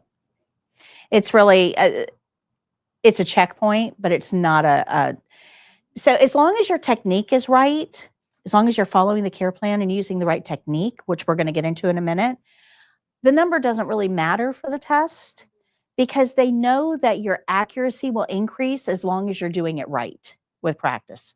But if your technique is wrong, no amount of practice is going to help you. So since you asked a question, I'm going to pick on you for a second, okay? All right, so I'm going to show you why the carotid artery is not the one that we want to use for taking a routine pulse, okay? So if I'm going to take your pulse, is it okay if I touch you? Yes. Okay. If I'm going to take your pulse, how comfortable are you? Not really comfortable. Not really. I have my hand around her throat. Now, that anxiety, because she is not comfortable with that, that anxiety,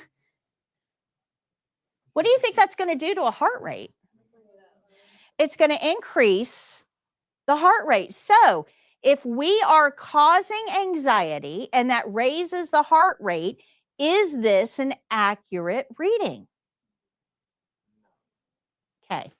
That's why we don't use the carotid. Now, we will use the carotid. We will use the carotid if we think the patient is dead. Because if I think the patient is dead, I'm looking for a response.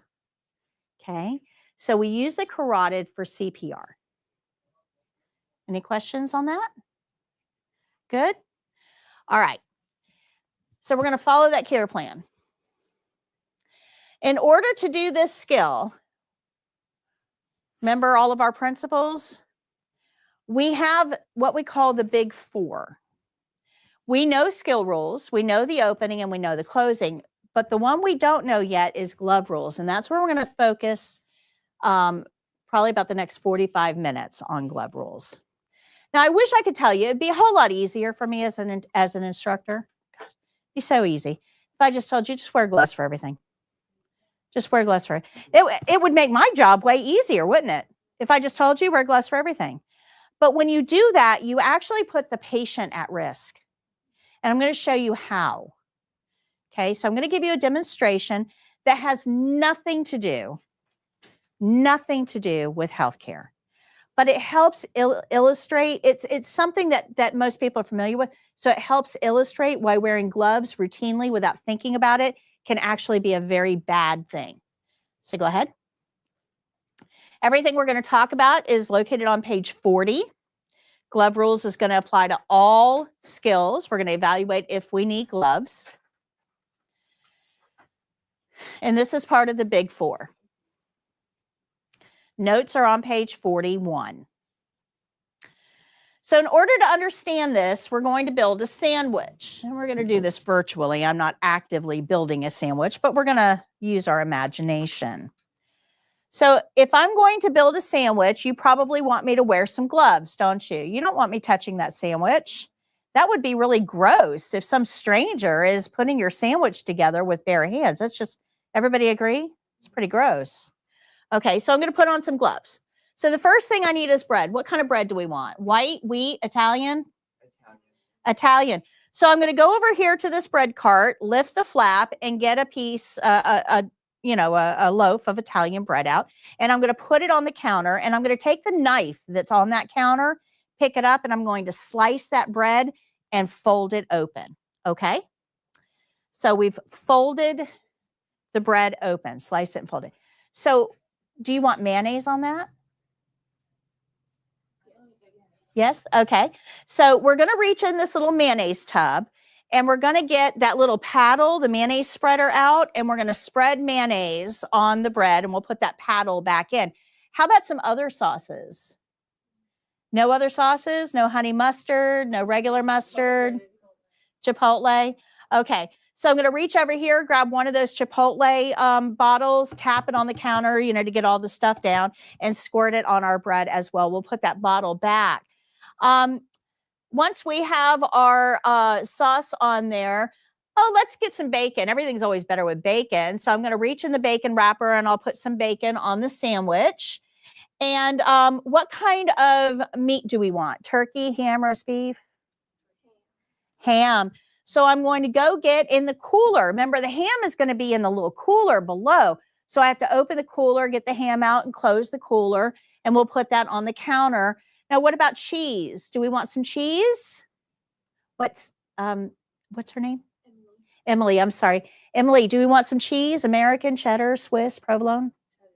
cheddar. So I go over here to this cheese drawer to get the cheese out, but unfortunately, oh no, I'm out of cheddar. So 1 second, I'll be right back. I'm going to go into the walk-in cooler and get the block of cheddar, and then we're going to go to the slicer, and I'm going to slice some of that cheddar, and I'll put the rest of the block back in the cooler. So now I've got the cheddar. We're going to put that on the sandwich. Do we want this? We want this toasted. So I'm going to get it on that little paddle, get it ready to be toasted. But oh no, the toaster is being used. So we're going to kind of hang out and wait our turn. So now it's our turn. And I'm going to put it in the toaster, and I'm going to turn that little dial and wait for it to ding. And when it dings, I'll use that paddle. I'm going to open the toaster, get the sandwich out, and put it down on the counter. And now we're ready for our toppings. Do we want lettuce?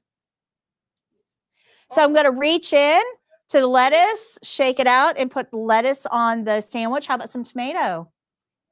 So I'm going to reach in my little tomato container and get some tomato and put that in. Pickles, olives, onions, peppers, all of them? Oh my goodness. Okay, so I'm going to get all busy here and get all the toppings and put it on. And probably want some salt and pepper on that too. So I'm going to put some of that on there. And then I'm going to close that sandwich. And I'll probably take that knife that we used to cut the bread and shove it in there to close the sandwich. And then I can cut the sandwich in half, and then I'll wrap it up and put it in the bag, or, you know, whatever, however we're going to serve it. So, why? We just built it. You didn't take off your gloves. You just used the same gloves for everything. The knives, the touching. But 5 minutes ago. I wanted it 5 minutes ago. Watching, like, hearing you make it, knowing that you didn't take off the gloves, not for one thing. It's like, I just heard no, thank you. I'll make it at home. Yeah. This was a real sandwich. Those are pictures I took.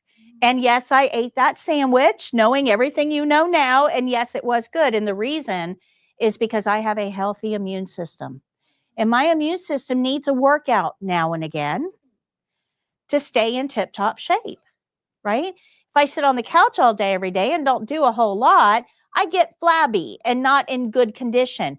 Same thing with your immune system. If your immune system doesn't get a workout once in a while, it's not going to be in tip-top shape. So I ate that sandwich. It was an awesome sandwich. Don't let this turn you off of sandwiches. But what this demonstration should have done is showed you that your idea of gloves is flawed. Okay, so we got to build on that. Okay. So at the end of the day, did those gloves do what you thought they were going to do 5 minutes ago? No. And let's take a look at this just a little bit closer. This is going to go fast, Jake. Okay, so let's look at everything those gloves touch. The outside of the bread cart. Yes.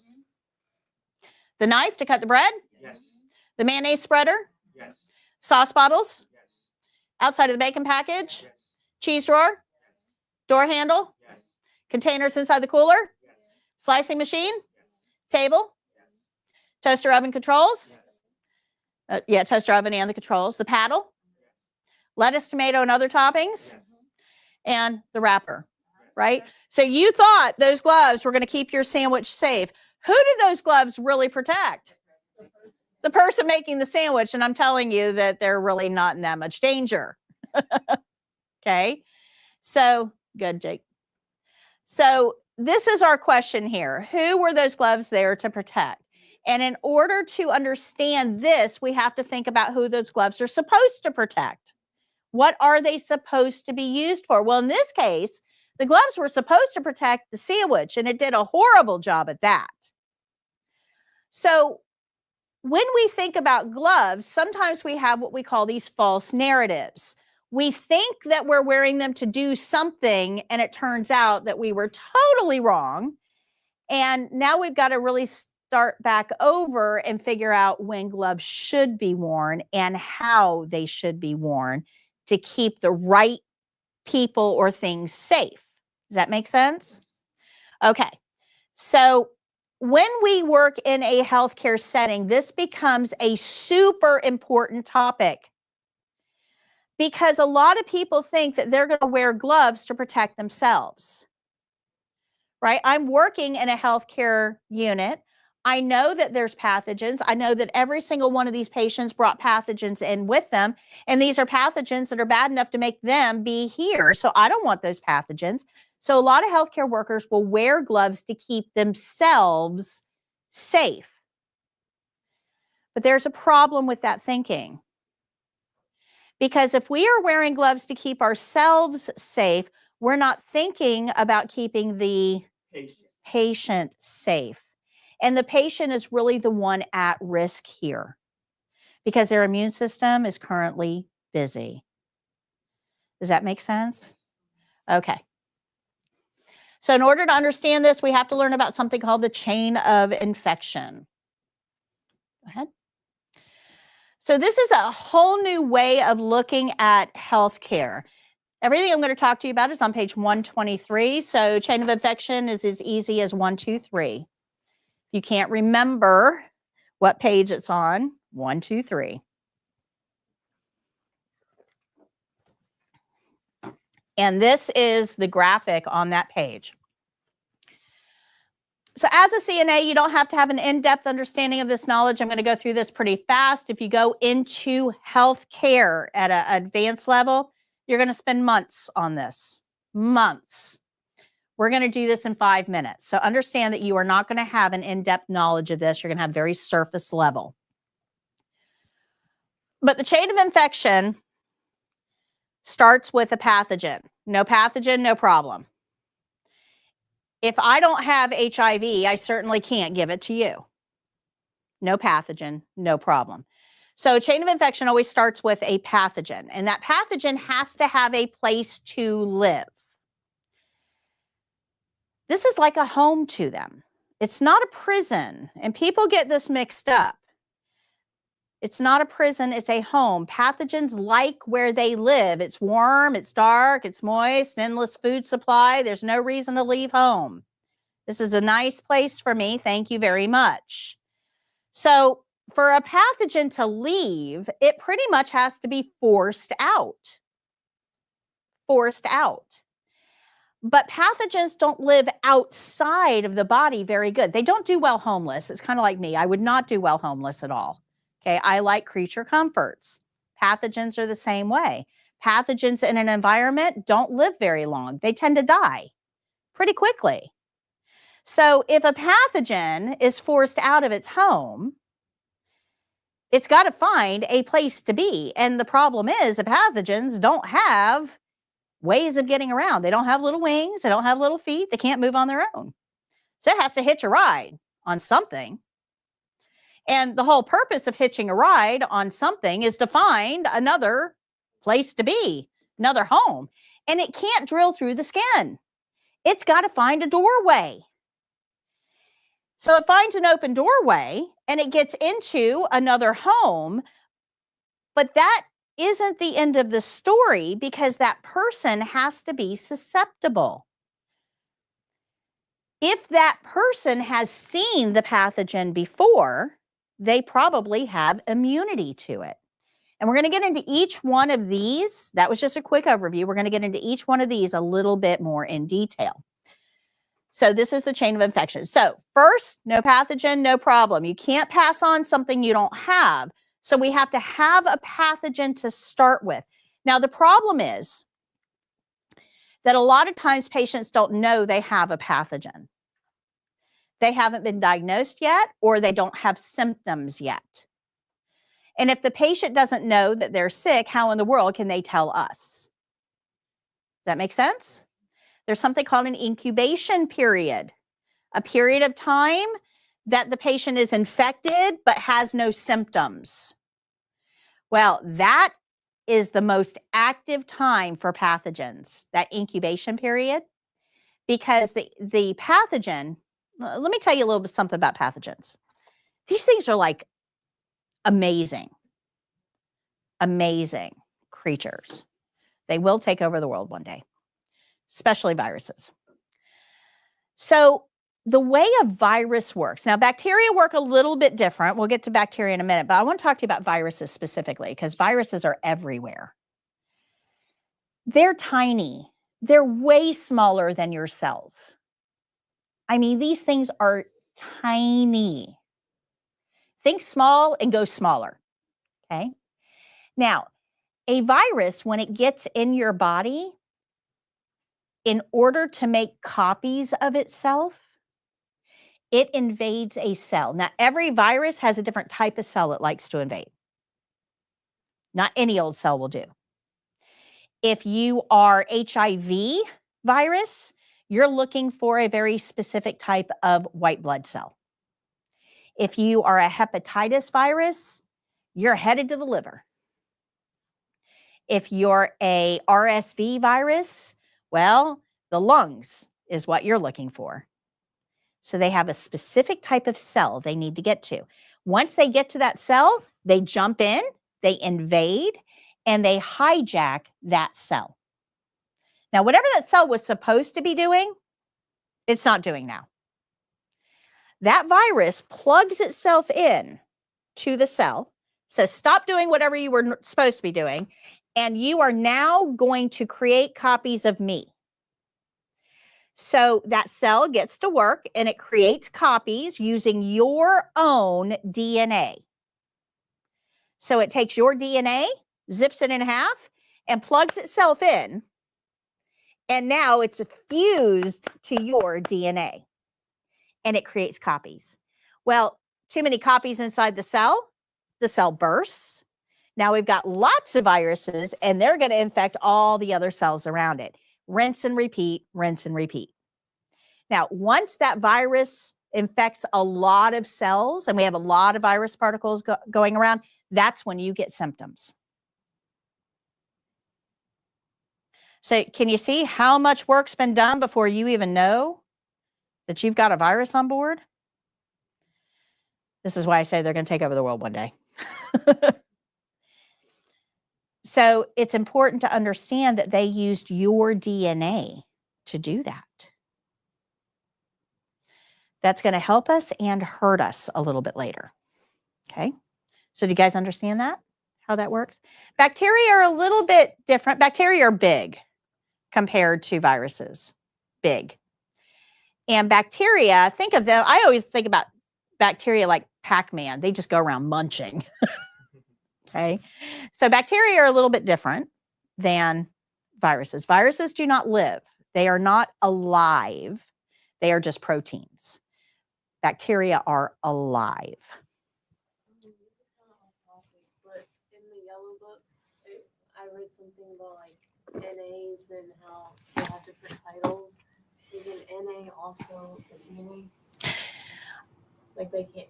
The only title that you use when you're a CNA is CNA, so Certified Nursing Assistant. All other titles indicate non-certified. So can CNAs change like wound dressings? Like NAs can't. Can CNAs do that?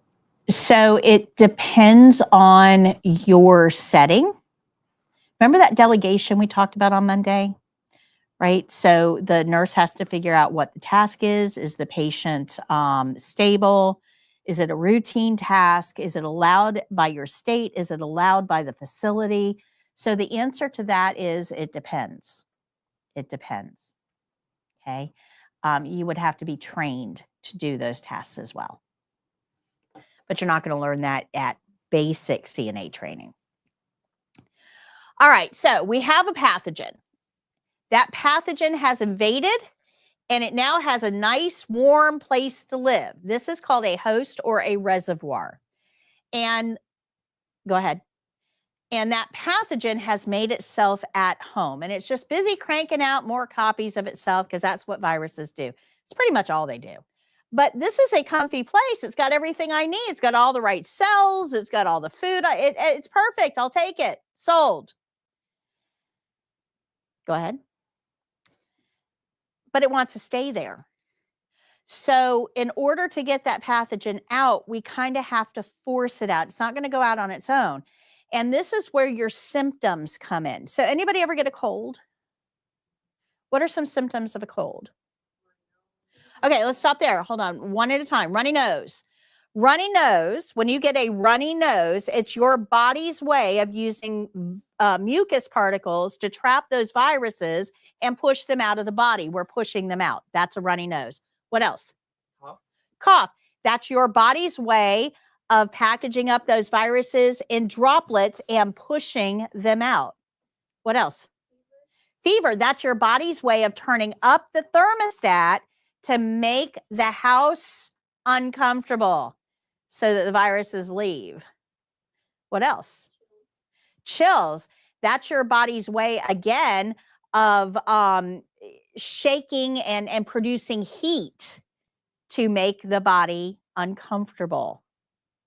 Do you guys see that all of your symptoms aren't really being caused by the virus? They're your body's way of fighting the virus. So when you take that cold medicine, you're actually turning your body's defenses off. We don't like runny noses. We don't like to cough. We don't like those symptoms. So we take cold medicine. And what we did was we just turned those mechanisms off in our body. Didn't do anything for the virus. Because we got rid of the symptoms, not because we killed the virus. They don't kill the virus. Nothing we can do about viruses in most cases. We just have to let it run its course. Let your body do what it needs to do.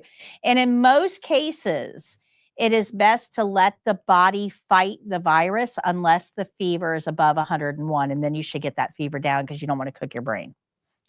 So are you saying that the medication with the drugs doesn't help with killing the pathogens because the medications can kill your immune system too, right? Yeah, well, the medications, they're not killing the virus. They're just making you feel better. They're getting rid of your symptoms, but they're not killing the virus. No. Best thing you can do, rest to let your immune system pay attention to what it needs to pay attention to. Don't introduce it to any new pathogens. Stay home, stay on your couch, turn on TV. Let your body do what it needs to do. Extra vitamin C to help boost up that immune system is a good thing. But let it run its course. That's the best thing you can do. But in our modern society, we don't like that answer. We don't like that answer. So pathogens have to find a doorway out, and it's usually via force, coughing, sneezing, fever. But pathogens can also get out by different means. Some pathogens, not all, but some pathogens can be excreted through urine or through feces.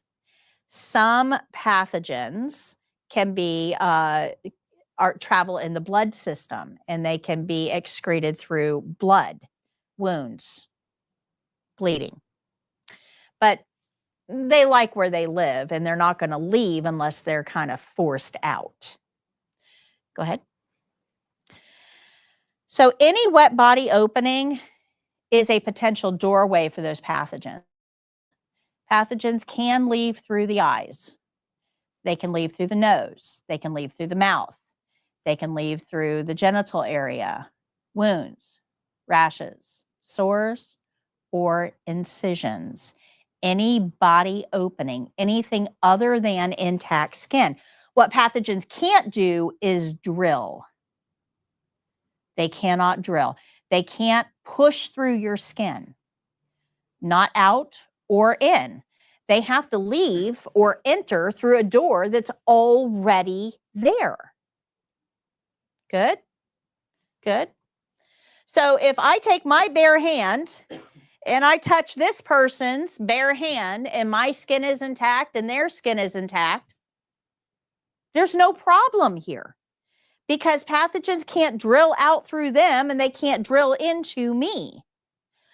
But just like we talked about this morning, my hand has an unfortunate habit of going up near my face.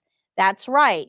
So you've got to become very, very aware of where your hands are at all times. And this is one of the reasons that gloves are helpful, because if you have gloves on, you're less likely to bring your hands up to your face. It's a reminder that you might have pathogens. Good? Make sense? Okay. So a wet body opening is eyes, nose, mouth, genitals, rectal area, wounds, rashes, sores, and incisions. But just because a pathogen gets out doesn't mean it's going anywhere. Doesn't have wings, doesn't have feet. It relies on something else to travel. Go ahead. In most cases, pathogens have to flow or float.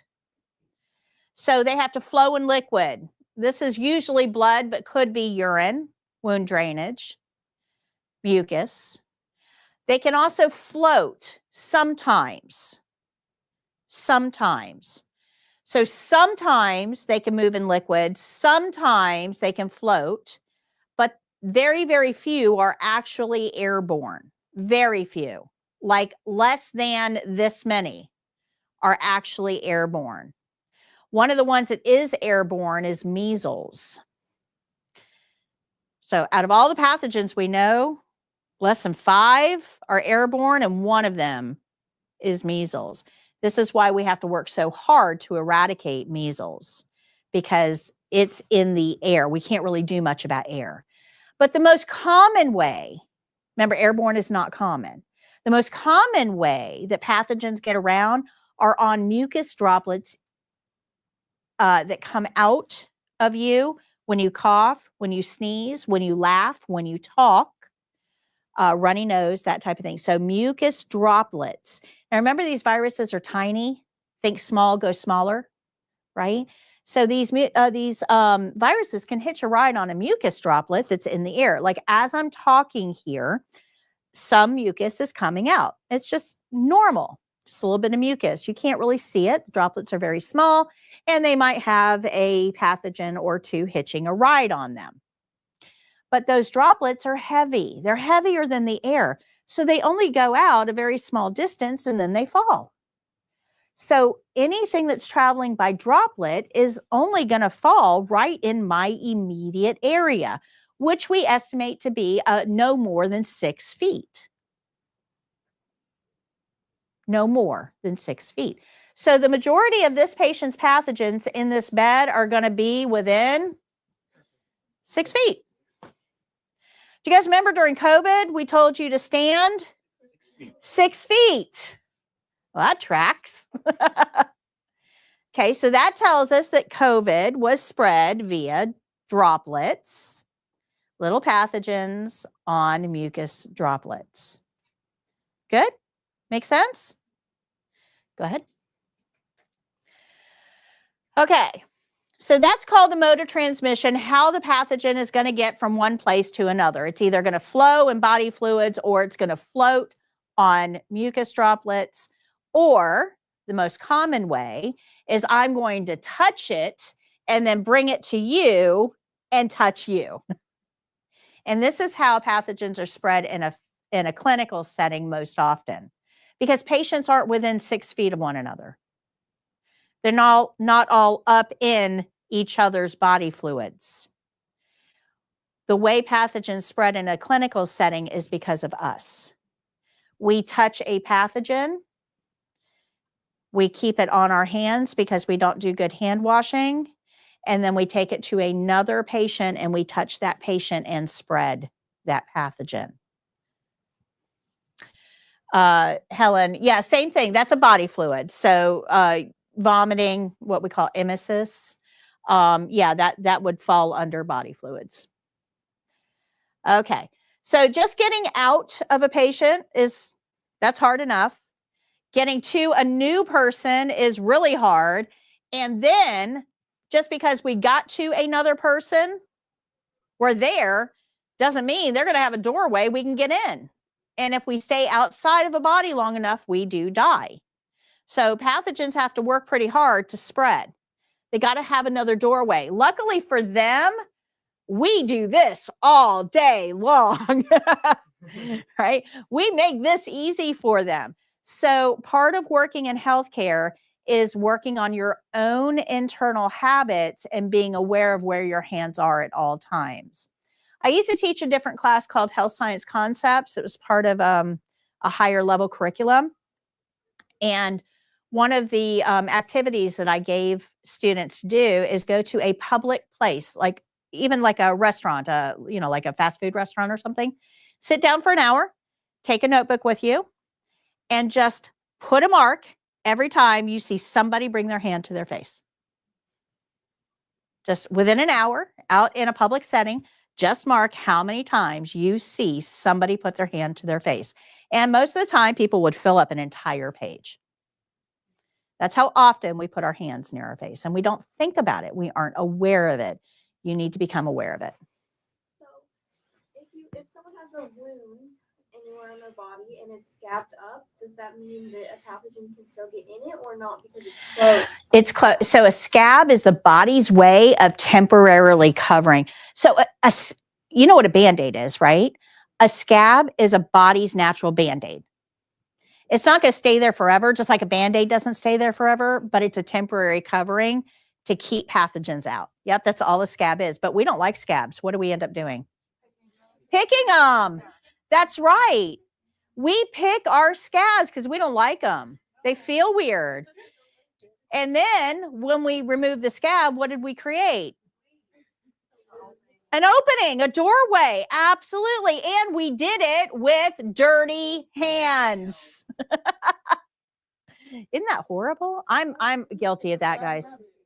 I am guilty. Yes, I am guilty. Yeah, you see this? I don't know if you guys, it's very small. See that? It's just a little tiny thing. I cut myself and then it scabbed over. And yesterday I'm sitting at my desk and I caught myself doing this. I'm like, stop. Yeah. We don't think about it. That's right. But that's all the scab is. It's the body's natural Band-Aid. And kind of completely off topic, it's actually how Band-Aids were invented. Yeah, somebody was studying scabs and was like, well, what if we could do something before the scab? So interesting, right? Okay. If the pathogen can't find an open doorway, it's just going to die. Yay, we like that. We like that. And this is why, guys, that they had you cover most of your doorways. Because if a pathogen can't find a doorway in, it's going to die, right? So I don't know why this became political all of a sudden. All we're trying to do is get you to close up your doorways, not allow anybody access to the doorways, and then hopefully these things will just kind of naturally die. That sounds like a good idea to me based on chain of infection. But for some reason, someone somewhere decided to make this thing political. And, it's not, masks aren't political. It's just covering your doorways, right? That's all it is. Pathogen specific. Pathogen specific. Some pathogens are pretty hardy. They can hang out for 24, 36 hours. Some pathogens are weaklings, and they're like within an hour, they're done, gone. So everything is a little bit pathogen specific on that. Like I said, if you go on into higher level, you get deeper and deeper in this. Infection control professionals, they go to school for anywhere between 4 and 8 years just learning about this. 4 to 8 years just about infections and different pathogens and how they spread and how they're killed and the methods that, all of that. So surface level is where we're at. Okay. If they do find an open door because we brought our hands to our face, most common, then they can invade and they can start multiplying. But there's one more step here. Go ahead. The patient has to be susceptible. So let me explain how this works.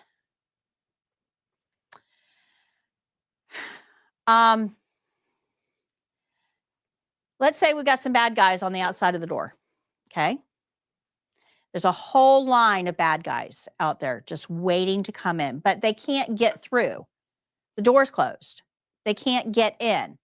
They have to find an open door. So if somebody leaves that door open, the first bad guy is going to come in.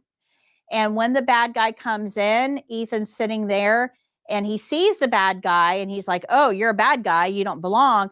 and he's trying to keep, everybody in here safe. So he picks up his water bottle, he hits him on the head with it. Doesn't really do a whole lot, but it does scare him off. So the bad guy goes outside and says, hey, you can try, but the first guy you're going to see is going to throw a water bottle at you. So pathogen 2 comes in, bad guy 2 comes in, and sure enough, Ethan grabs his water bottle and throws it at the pathogen, and the pathogen ducks because pathogen had advanced warning. So now you're up. You grab those scissors right there. You start stabbing that pathogen, that bad guy, and the bad guy doesn't die.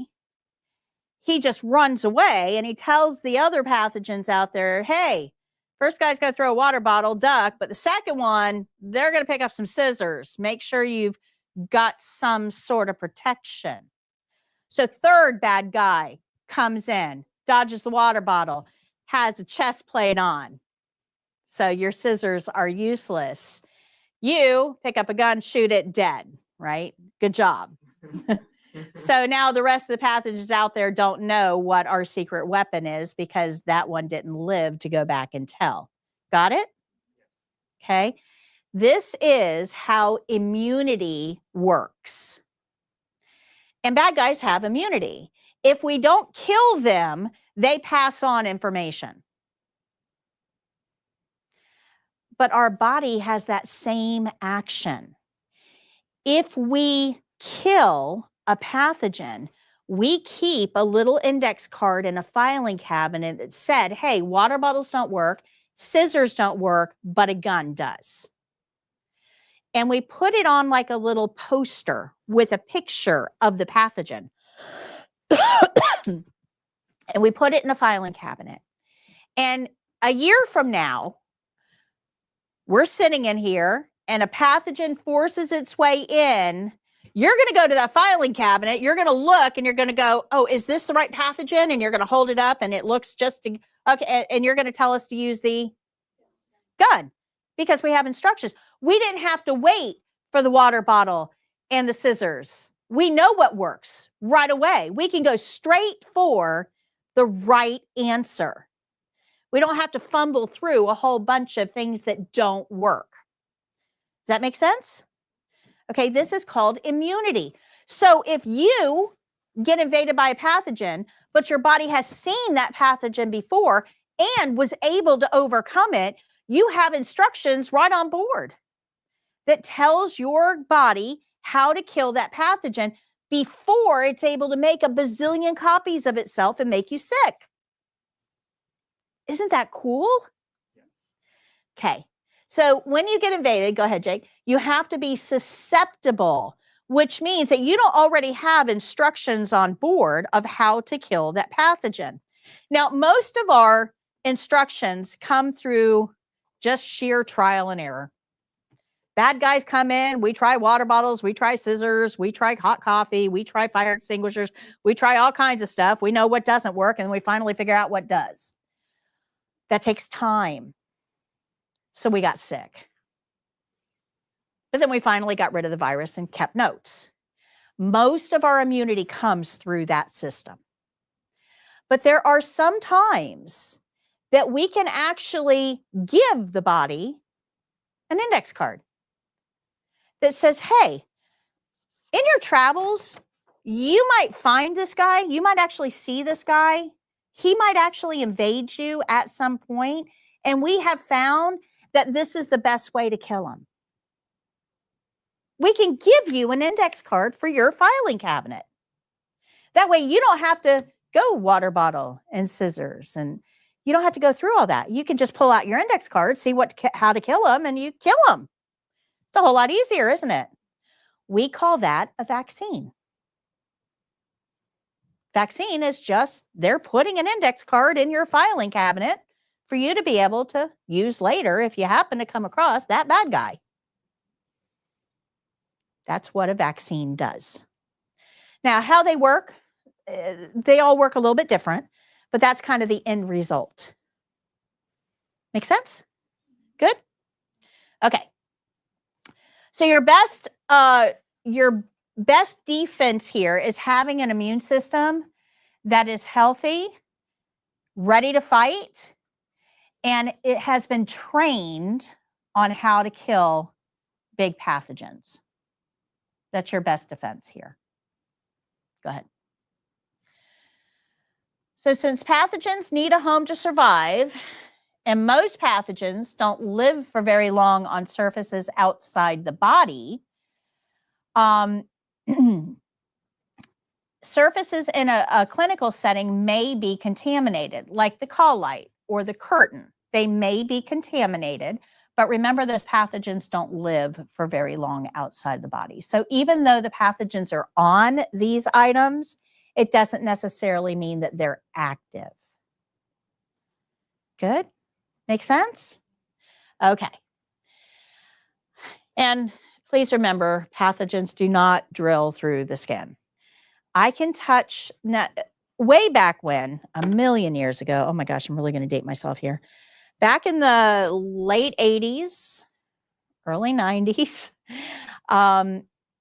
HIV was just getting started. We really didn't know that much about it. It was still pretty new, and it was still very scary.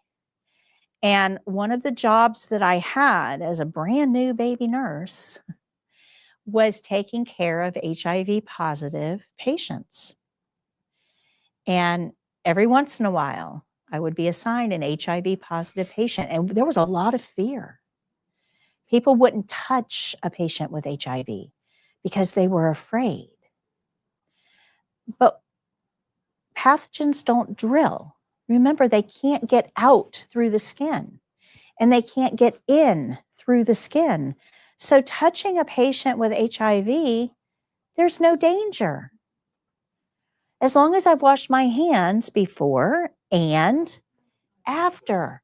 So the hand washing at the beginning of the skill, that's for the patient. You want clean hands for your patient. The hand washing at the end of the skill, who's that for? For you. That's right. Don't skimp on that one. And that's the hand washing that gets missed most often, especially if we're wearing gloves, because we have that false sense of security. We think to ourselves, oh, I wore gloves. I don't need to wash my hands. And we're going to talk about that in just a moment. Go ahead. So keep going. We've already talked about all this. Keep going. Keep going. Oh, go back one. Okay, I want to. This is a saying I use all the time. Infection control is super easy. I can break this down into one sentence. Don't let stuff from other people's holes into your holes. That's it. That is infection control right there. Don't let stuff from other people's holes into your holes. And yes, that means everything. Means exactly what you think it means. Cover your holes. Okay, go ahead. So gloves can help because they provide an extra layer of protection, but they're not the end all be all we think they are. And I'm going to prove it to you. Never take anything I say as gospel. Always require proof. I'm standing up here talking. You're trusting that every word I say is true. It may be, it may not be. You need to verify. And I'll tell you everything I'm telling you is the truth, but you need to verify, because along the way, you have learned things from reputable people that you thought were truth that were not. So make sure you verify. Go ahead. So patients are the ones actually in a clinical setting that need this protection. We have a healthy immune system. We're washing our hands like we're supposed to be. It's the patient that really is the one at risk here, because we're working around all of their openings, all of their holes. Go ahead. Remember, your immune system's pretty healthy. Go ahead. But if your patient is ill or injured, their immune system is currently fighting something right now. Go ahead. And the biggest, baddest pathogens, we put them all in one place.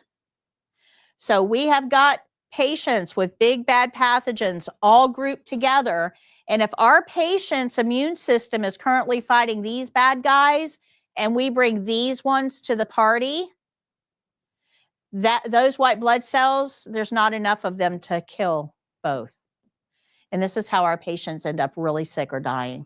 Go ahead. Remember, they can't get through the skin.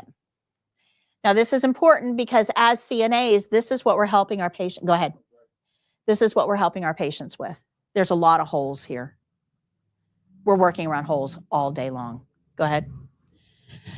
Bathing, feeding, mouth care, denture care, peri care, catheter care, toileting, all of these things involve us working around our patients' holes.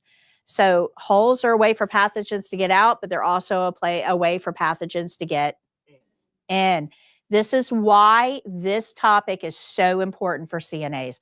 We spend more time with patients and we are around way more of their holes than any other healthcare worker. We've got to understand this because we're the ones that are causing these infections. Go ahead. So, one more. All right. So if we bring additional pathogens to that doorway, either on our hands or on our gloves, the patient might not have the ability to fight that pathogen. Go ahead. So gloves provide an extra layer of protection for the patient. They do help us too, but this is mainly for the patient. So that means we got to have some rules. We got to have some rules. Go ahead. Go ahead. All right. So here are the rules that we're going to use for gloves. We're going to touch, anytime we might touch body fluids. Remember, pathogens travel in fluids. Personal skin. So anything normally covered by a bathing suit, breast area on females, genital area on both. And non-intact skin, wounds, rashes, sores, and incisions. If we are going to touch body fluids, personal skin, or non-intact skin, we need gloves. If we might touch body fluids, personal skin, or non-intact skin, we need gloves. And we're going to wear them to keep our patient safe. Good? All right. This is called standard precautions. And what it means is that we don't always know who's sick. Because remember that incubation period I talked about where patients don't even have symptoms? They might be sick and not even know it. And yet we can still get their pathogens if we're not careful. So we use these rules. We're going to touch body fluids, personal skin, or non-intact skin with everybody. Everybody. Everybody. We call it standard precautions. I used to work with a CNA a long time ago. She says, oh, I just wear gloves when I think the patient's got something. You can't tell by looking at them. She says, yeah, but it'll be in the chart. Not if we don't know about it. That is a horrible strategy. Horrible. If you're going to be working around any patient's holes, you need gloves. Not just for you, for them. Go ahead. Okay. We have to assume that all patients are hosting something. So protect both the patient and yourself. Go ahead. So anytime we're going to touch body fluids, personal skin, or non-intact skin on any patient, we're going to add an extra layer of protection, gloves.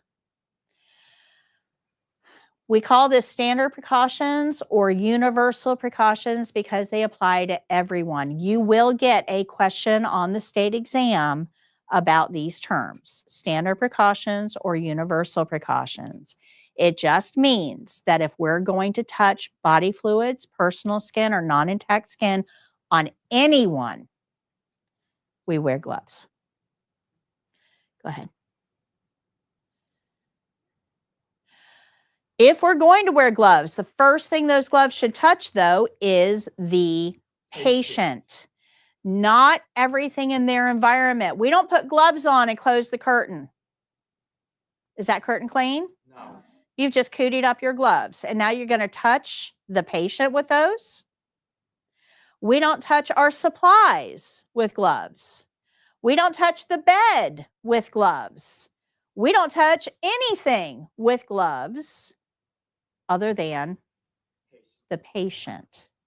That's the first thing your gloves should touch. So that means we're going to do all of our prep work before we put our gloves on. Good? Okay. Once you've worn gloves, you have to be aware of what you touch in the environment to spread those pathogens around. So be aware of what you're touching. And go ahead. And then we will remove soiled gloves correctly. Let's go ahead and take our break. Jake, what slide are we on? Okay, let's go ahead and take our break. And then we're going to learn how to remove gloves. Okay, go ahead and, oh, I can do break. Hold on.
All right, thank you.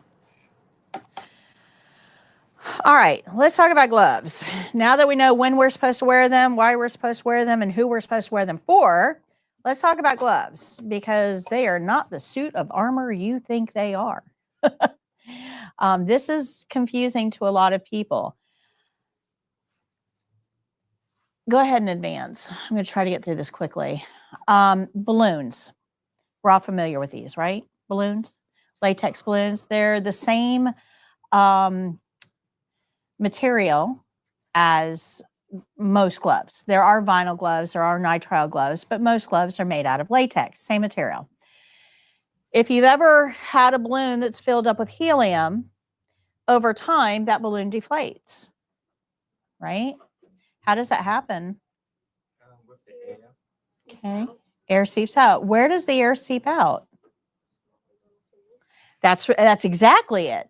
Little holes in the surface of the latex. Latex is a man-made material. Just like any man-made material, it's going to have some holes in it. And over time, go ahead and advance, that helium that's inside is able to wiggle itself out through those holes, and the balloon fabric overall deflates. Eventually, you get the fabric that the balloon is so small, the fabric isn't stretched at all, and the helium can no longer force its way out. And that's why you end up that little sad puff. It's not really an inflated balloon. But if helium can get through, and we know that viruses are super, super, super, super, super small, if helium can get through, so can viruses. So those gloves are not protecting you the way you think they are. Go ahead. If you've ever worn gloves for any amount of time, what do they make your hands do? Sweat. That means the inside of that glove is warm, moist, and dark because gloves are usually colored, opaque in some way. So we have a warm, dark, moist environment and pathogens that were able to get through holes in the gloves, which means your hands are now the ideal breeding environment for those pathogens. Now, we know pathogens don't live for long outside of the body, but they do live. So those pathogens can actually replicate on the surface of your hands. And this is what makes gloves so dangerous. Because people wear gloves in healthcare, they take those gloves off and they think their hands are clean. And they don't go wash them. And that actually is going to lead to more infections in your patient population because you're not washing your hands. This is why gloves are really, really dangerous. It's just like the sandwich building thing that we did earlier. We have this idea in our head that actually turns out to be quite wrong. Does that make sense? Good. All right. So if the pathogens got through your glove and had time to procreate, you really need to make sure that you're washing those pathogens away, or at the very least using hand sanitizer. So we have to learn how to remove gloves correctly. And you guys all have gloves on the desk in front of you. Go ahead and grab a pair and put them on.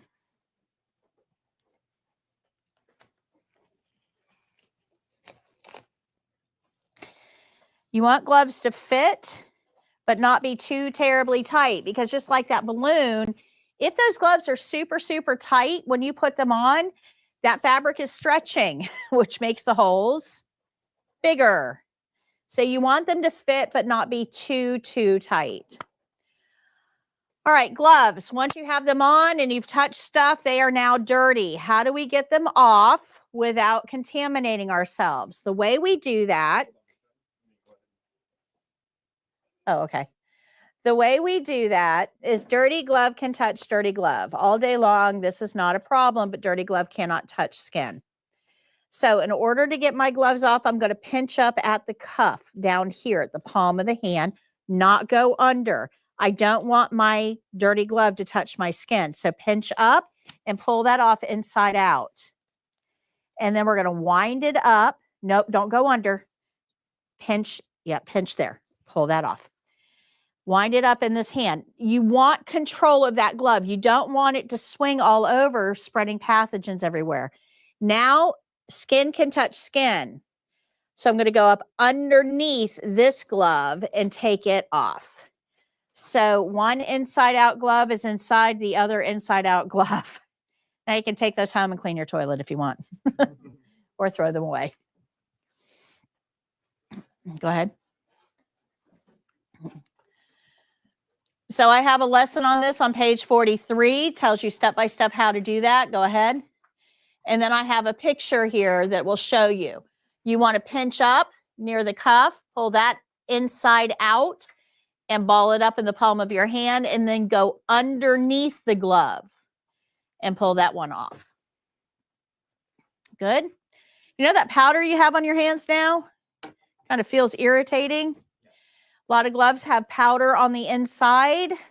That powder is designed to irritate you enough to make you go wash your hands. That's what it's there for. A lot of glove manufacturers will actually put an odor in there as well to make it smell funky. Again, it's trying to get you to wash your hands. I know this is like crazy stuff, right? We have to work so hard to get you guys to wash your hands.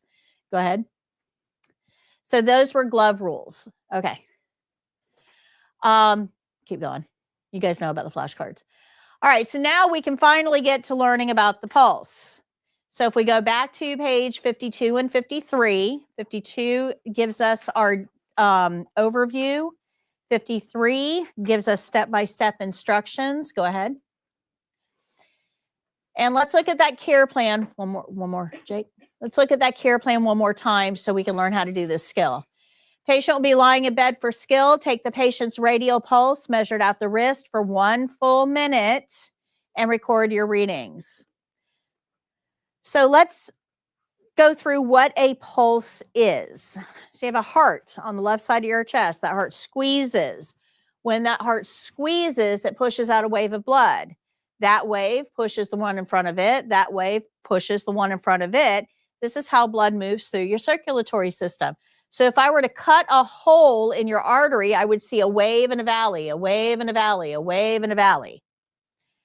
It doesn't flow like a lake. It has waves like the ocean. Good? Okay. All right. So when the heart squeezes and produces that wave and then relaxes, and we get something in the artery that looks like this, we can count these waves. And if we count the waves over a minute, that tells us how many times the heart beat over that minute, because the heart is what made the waves. Make sense? So this is actually called an indirect pulse measurement, because we're not directly counting the heartbeat. We're counting the waves the heartbeat created. So it's an indirect reading. Our care plan told us to count for 1 full minute, so that's what we're going to do. Go ahead. So here's a visual for you. If I have a garden hose attached to a spigot at my house, and I turn that faucet all the way on and water comes out, that hose got big. It expanded. A lot of pressure inside that hose. Make sense? If I turn that faucet off, go ahead. That hose kind of shrinks down, gets soft, less pressure. Okay, go ahead. That's what's happening here. The heart turned the hose on and off, on and off, on and off, on and off. That's all the heart is doing. It's pushing out a wave, more pressure. Turned off the hose, less pressure, more pressure, less pressure, more pressure, less pressure. And these waves, go ahead, we can actually feel with our fingers if we press down on the artery.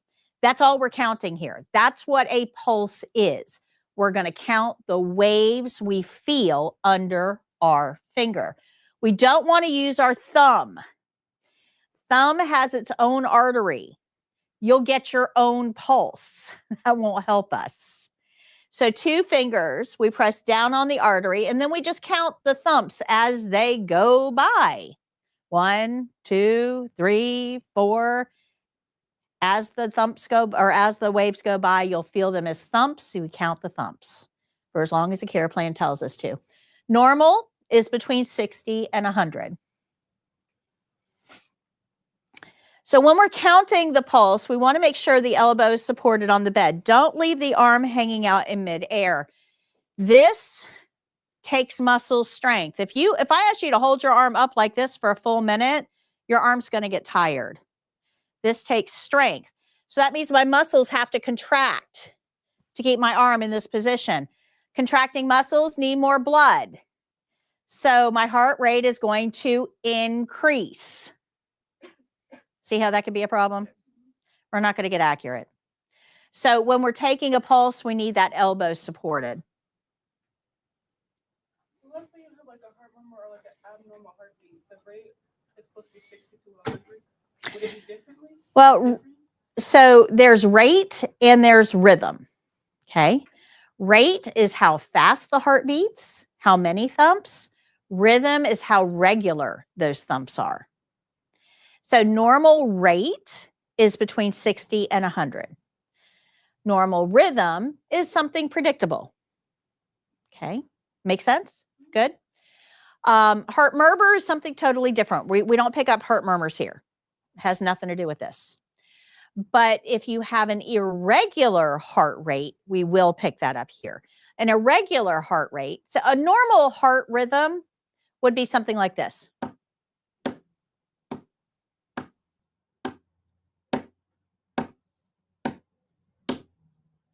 Very, very rhythmical. We know when the next one's going to come, right? An irregular rhythm would sound something like this.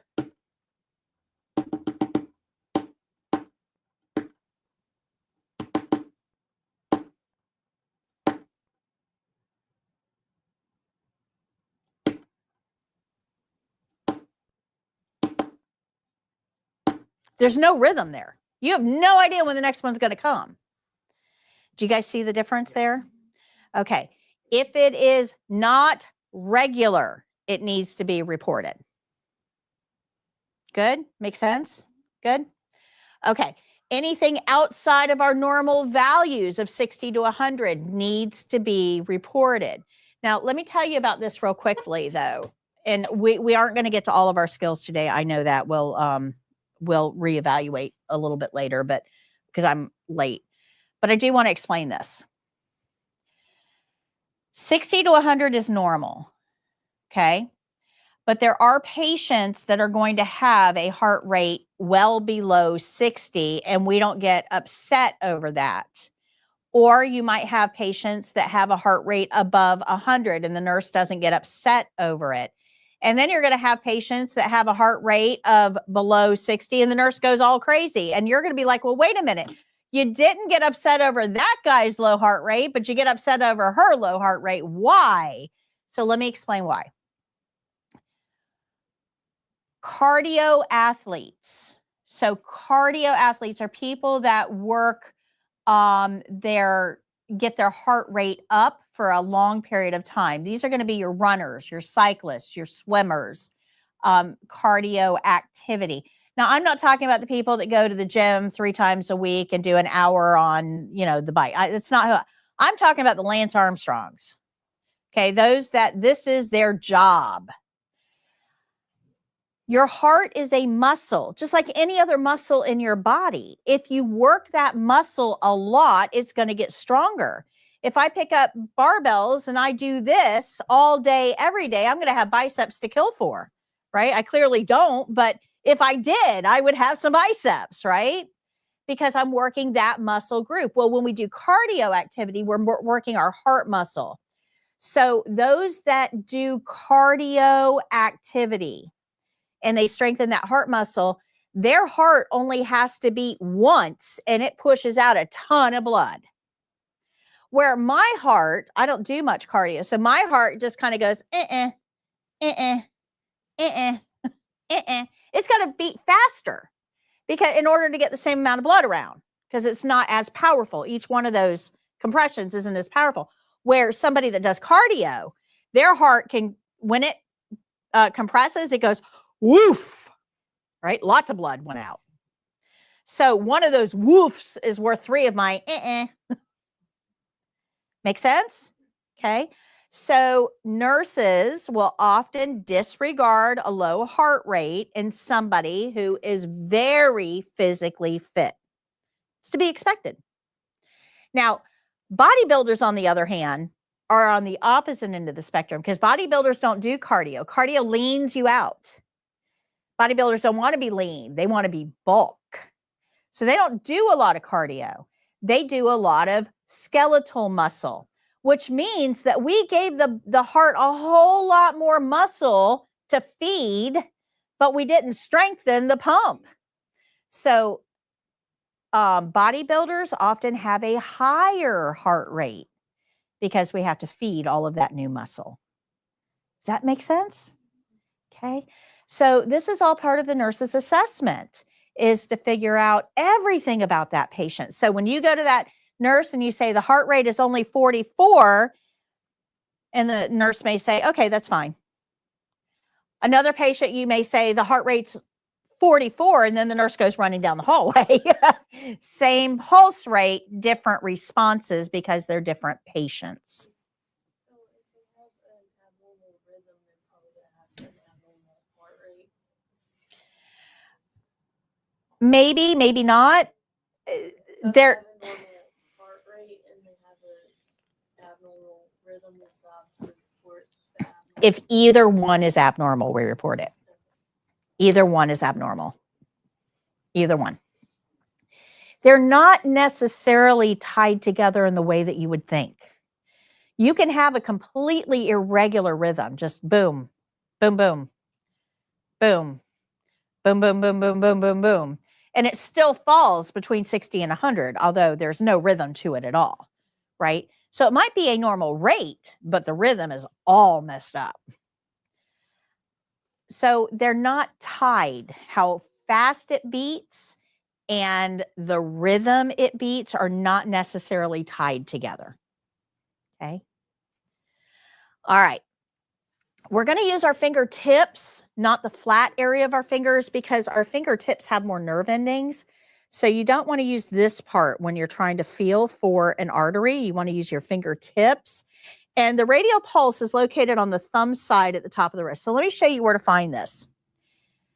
If you put your hand out like you're going to shake somebody's hand with your thumb pointing straight up, just like this, there's a bone that runs right along the top of your wrist, right along the top of your wrist. If you put your finger, now you want to be way down here, like where the thumb and the wrist meet, where the lines are, way up here. If you want to put your 2 fingers up there, like you're going to dive off a cliff, pretend it's a person. You're going to do some cliff diving. And then you roll your fingers forward and put your thumb on the back side and relax your hand. You should feel your thumbs. That is where your radial pulse is.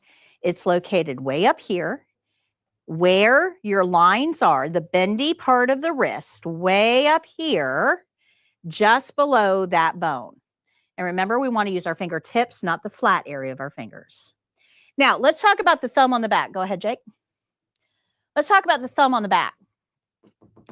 This is a step that gets missed by a lot of people. If you just put your fingers there, you'll feel it. The problem is we have to count for 1 full minute, and your fingers are lazy. They are. They will relax, and you will lose the count. You'll get to like 36, and then it's gone. And you're like, what happened? It's gone. It's because your fingers got lazy. The patient's pulse is still there. If you put your thumb on the back side of the wrist, when you do this, your fingers hold consistent pressure, and you're less likely to lose it. Good? Good. Now that wrist has to be somewhat relaxed. If you have it nice and stiff, some tendons are going to be in your way and keep you from feeling that artery. Good? So our normal value is between 60 and 100. We always report it over a minute. But we don't always have to count for a full minute. Go ahead. If the care plan does not tell us, doesn't specify that we have to count for 1 whole minute, we just count for 15 seconds. So we just do a 15-second count. Go ahead. Because if you look at a clock, there's 4 15-second segments in a minute. So if I count for one of them and my patient's pulse is regular, has to be regular. Remember when we can anticipate the next thump, then I can just multiply that by 4 and get my minute reading. So 15 seconds multiplied by 4 is perfectly okay as long as the care plan doesn't tell us 1 full minute. So in this case, go back, I'm sorry. In this case, we've got 18 is what I counted for this 15 seconds. I got a count of 18. If I multiplied that by 4, I would get 72. Go ahead. We have to document normal pulse rate of 72 is between 60 and 100, so that is a normal reading. If I got below 60, I would notify the nurse. If I got above 100, I would notify the nurse. So let's take a look at this checklist here. This is the actual checklist for this skill that you're going to be graded on. These are the principles that we're going to use to get these check marks. Go ahead.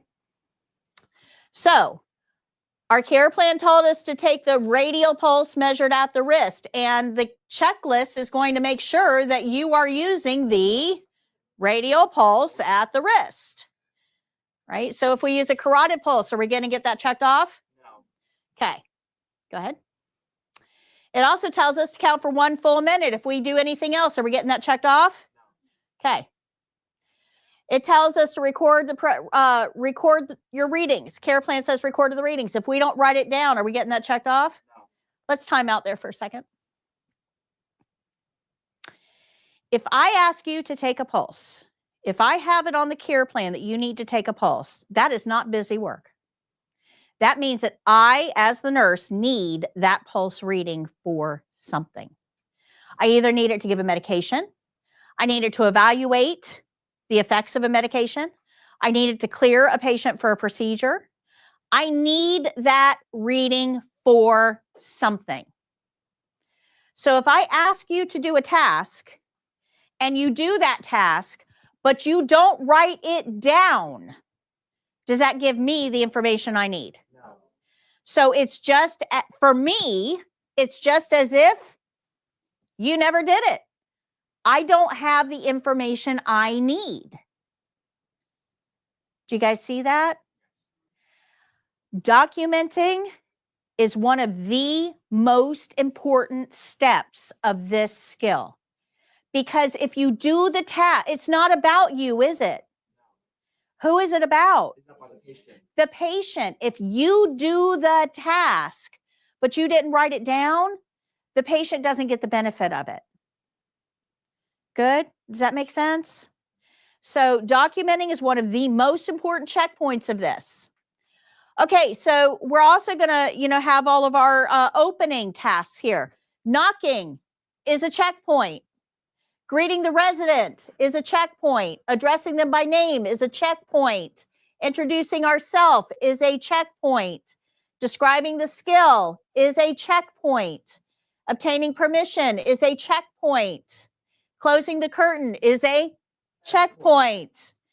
Washing our hands is a checkpoint. But it doesn't stop there. Yeah, it's okay for this. Yep. We have to determine whether we need gloves for this skill. Now, for the test, you can wear gloves. Perfectly okay if you want to wear them, but they are going to grade you on how you take them off. But chances are for the test, if you try to grab gloves for skills that you don't need gloves for, the evaluators are going to tell you, you don't need gloves for this.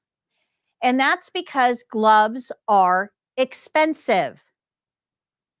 Expensive. Like every set of gloves you put on costs somewhere between 20 and 30 cents for every set of gloves. Now, that doesn't sound like much, But when you're doing that before and after every skill that you do throughout an entire 8-hour shift, you're talking about probably a box or 2 of gloves. And you're just one worker. So here's the problem. This isn't going to be my problem. I'm out of here in like 30 years. I don't have that much time left on this planet. This isn't going to be my problem, but it is going to be yours. And it will definitely be my granddaughter's. The gloves that you put on, latex gloves, are biodegradable, which means they will break down over time. Takes a long time, but they will break down. But that's not what we use in most healthcare settings now. We use vinyl and nitrile gloves, and those are not biodegradable, which means that every pair of gloves you put on is on this planet forever. Do you guys understand that? In healthcare in the United States, I'm just talking healthcare, I'm just talking this country, we use enough gloves to fill a football stadium 35 feet deep every day. Not going to be my problem. But can you imagine how many waste areas we're going to need just for gloves in the next 50 years? Now, we used to burn them. It was a great solution back in the 80s until we realized that we actually caused a hole in our ozone layer. We had to stop burning it.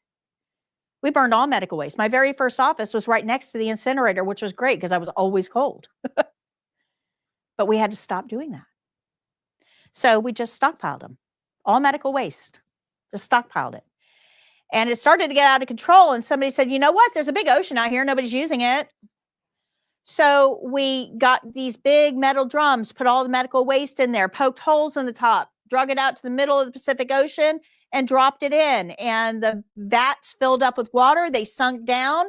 I mean, it's really deep. It's way down there. Nobody will ever know about it, except that now the fish that we're pulling out of the Northern Pacific has high levels of latex, and we can't eat it. We poisoned our own food supply. So they've decided that's not a good solution either. So now we're back to just stockpiling it. You guys see how using gloves routinely without thinking about it can have an environmental impact? Not on me. This isn't going to impact me, but it will impact you. So we have to be judicious, wear them when we need them. But if we don't need them, there is no need to wear them. And there is a significant cost to it. So during the test, if you got to grab a pair of gloves for this skill and you don't need them, the evaluator is probably going to tell you, you don't need gloves for this. Good? But we do need gloves to take a pulse. Like that's. If your patient has body fluids that you're going to touch, it's not personal skin because we're at the wrist, so that doesn't qualify. If your patient has an open area on that skin, you would need gloves. But we're touching the skin. But remember, pathogens don't get through the skin. So you're washing your hands before you touch them, and you're washing your hands after you've touched them. So there's no need for gloves as long as there's no open areas. You do not need gloves. Okay. So we're always going to support the arm. We talked about that. We're not going to use our thumb. That's a graded checkpoint. We're going to use our fingertips. It tells us where that radial pulse is. 60 to 100 is normal. Say start and stop for timing. And of course, we have to document. And documentation is right there. It's requiring that we document.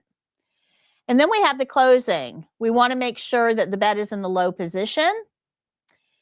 We address comfort and preferences. We're going to make sure that their call light is in or near their hand. Patient will already be covered for this one because they're in clothing. It's you guys, you're dressed. And then we want to make sure that we end skill with clean hands. Okay. So do you see how we take all of these principles that we've learned and we use it to get all of our check marks? So if we do that, everything that we've learned, we will pass this skill with 100%. Good? All right, so we're going to follow the care plan exactly. Remember, this care plan is written for this person, not this one, not this one, not you. It's written for this one. So we have to follow this care plan. All right, so let me show you the video for this. Now, this video, this is one of my new ones. At the bottom of the screen on this video, you're actually going to see the checkpoints. As I'm doing the step, you're seeing what checkpoint is getting checked off. You can also count along. So when I'm doing this skill, you're going to see on the screen, okay, you're actually going to see the letters get big and small. That is what I'm feeling under my fingers. Okay, when it gets big, I'm feeling a thump and small. So if you count that as you see it on the screen, and then see if you get the same number I do when I document, it's a way of making this video interactive.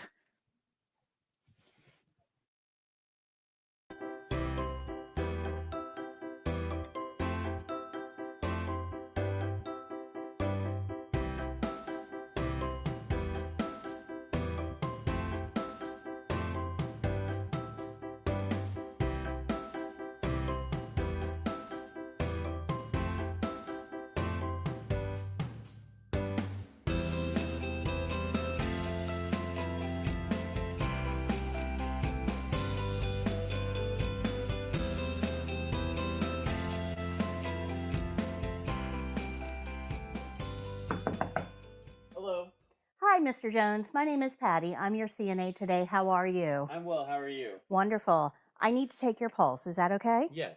I'm going to close your curtain for privacy. Let me go wash my hands, and I'll be right back.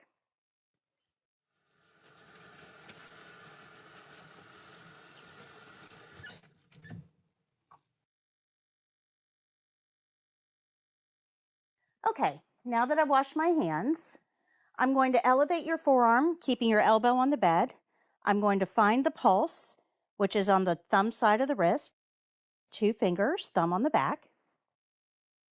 And this will take me about a minute. I'll need you to remain quiet during that time, but I'll let you know as soon as I'm done, okay? Pick a starting point on the clock.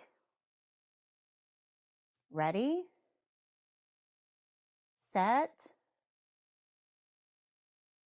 start.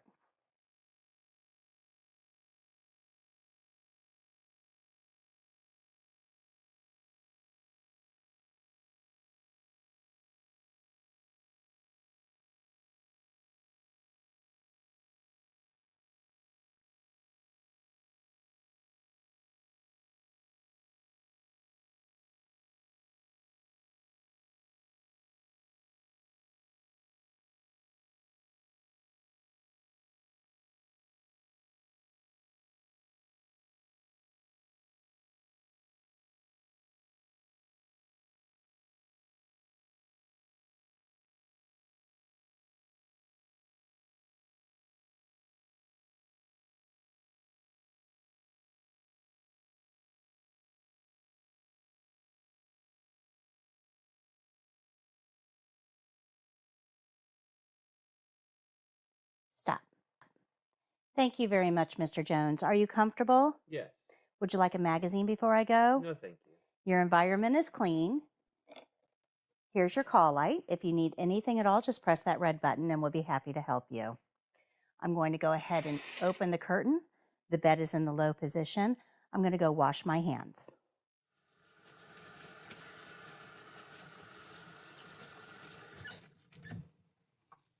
In Florida, you would count with the second evaluator at this point.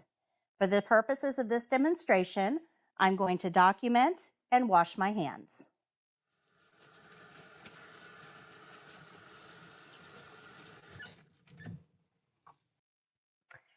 After washing my hands the final time, I'll review the care plan, think about my skill, make any corrections, and then tell the evaluator my skill is done.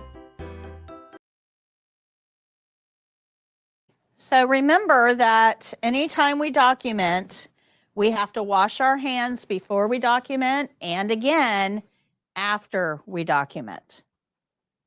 Okay. Any questions on Pulse? For the exam, you will get one documentation skill. So either Pulse or respirations or feeding or emptying the drainage bag. You are going to get one of those 4 skills guaranteed. So this is one you definitely need to practice. Okay, because you have a 25% chance of getting this skill. All right, so let's learn how to dress a resident with a weak arm. No other questions about Pulse, right? Okay, so let's learn how to dress a resident with a weak arm. Go back one, Jake, please. Go to page 102.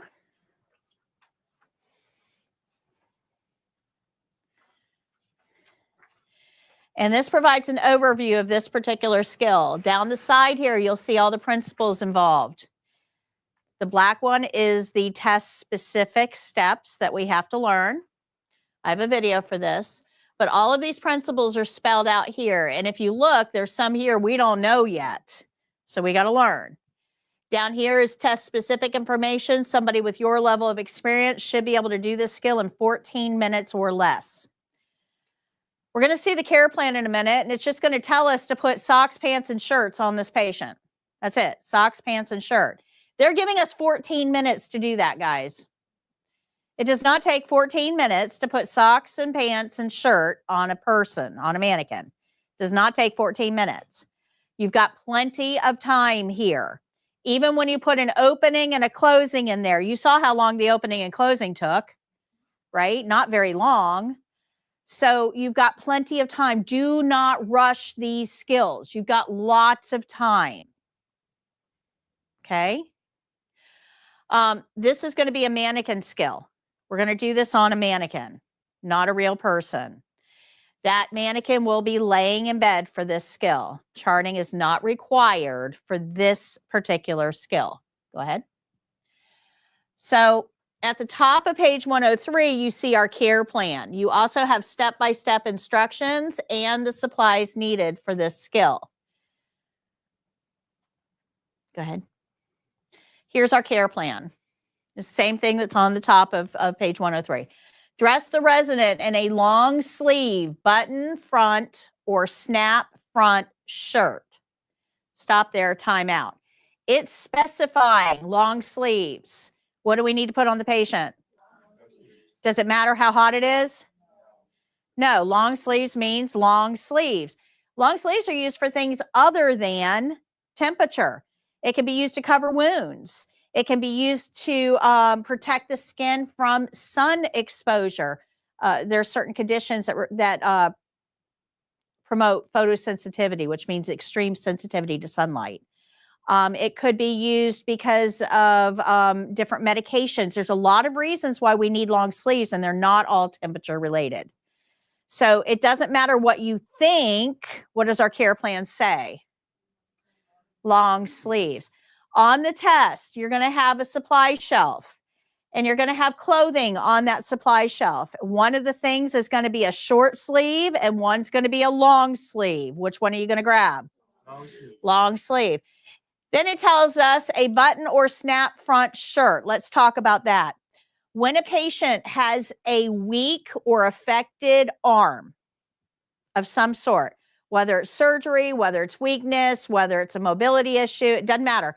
If we have one side that is not functioning well, we do not dress top to bottom.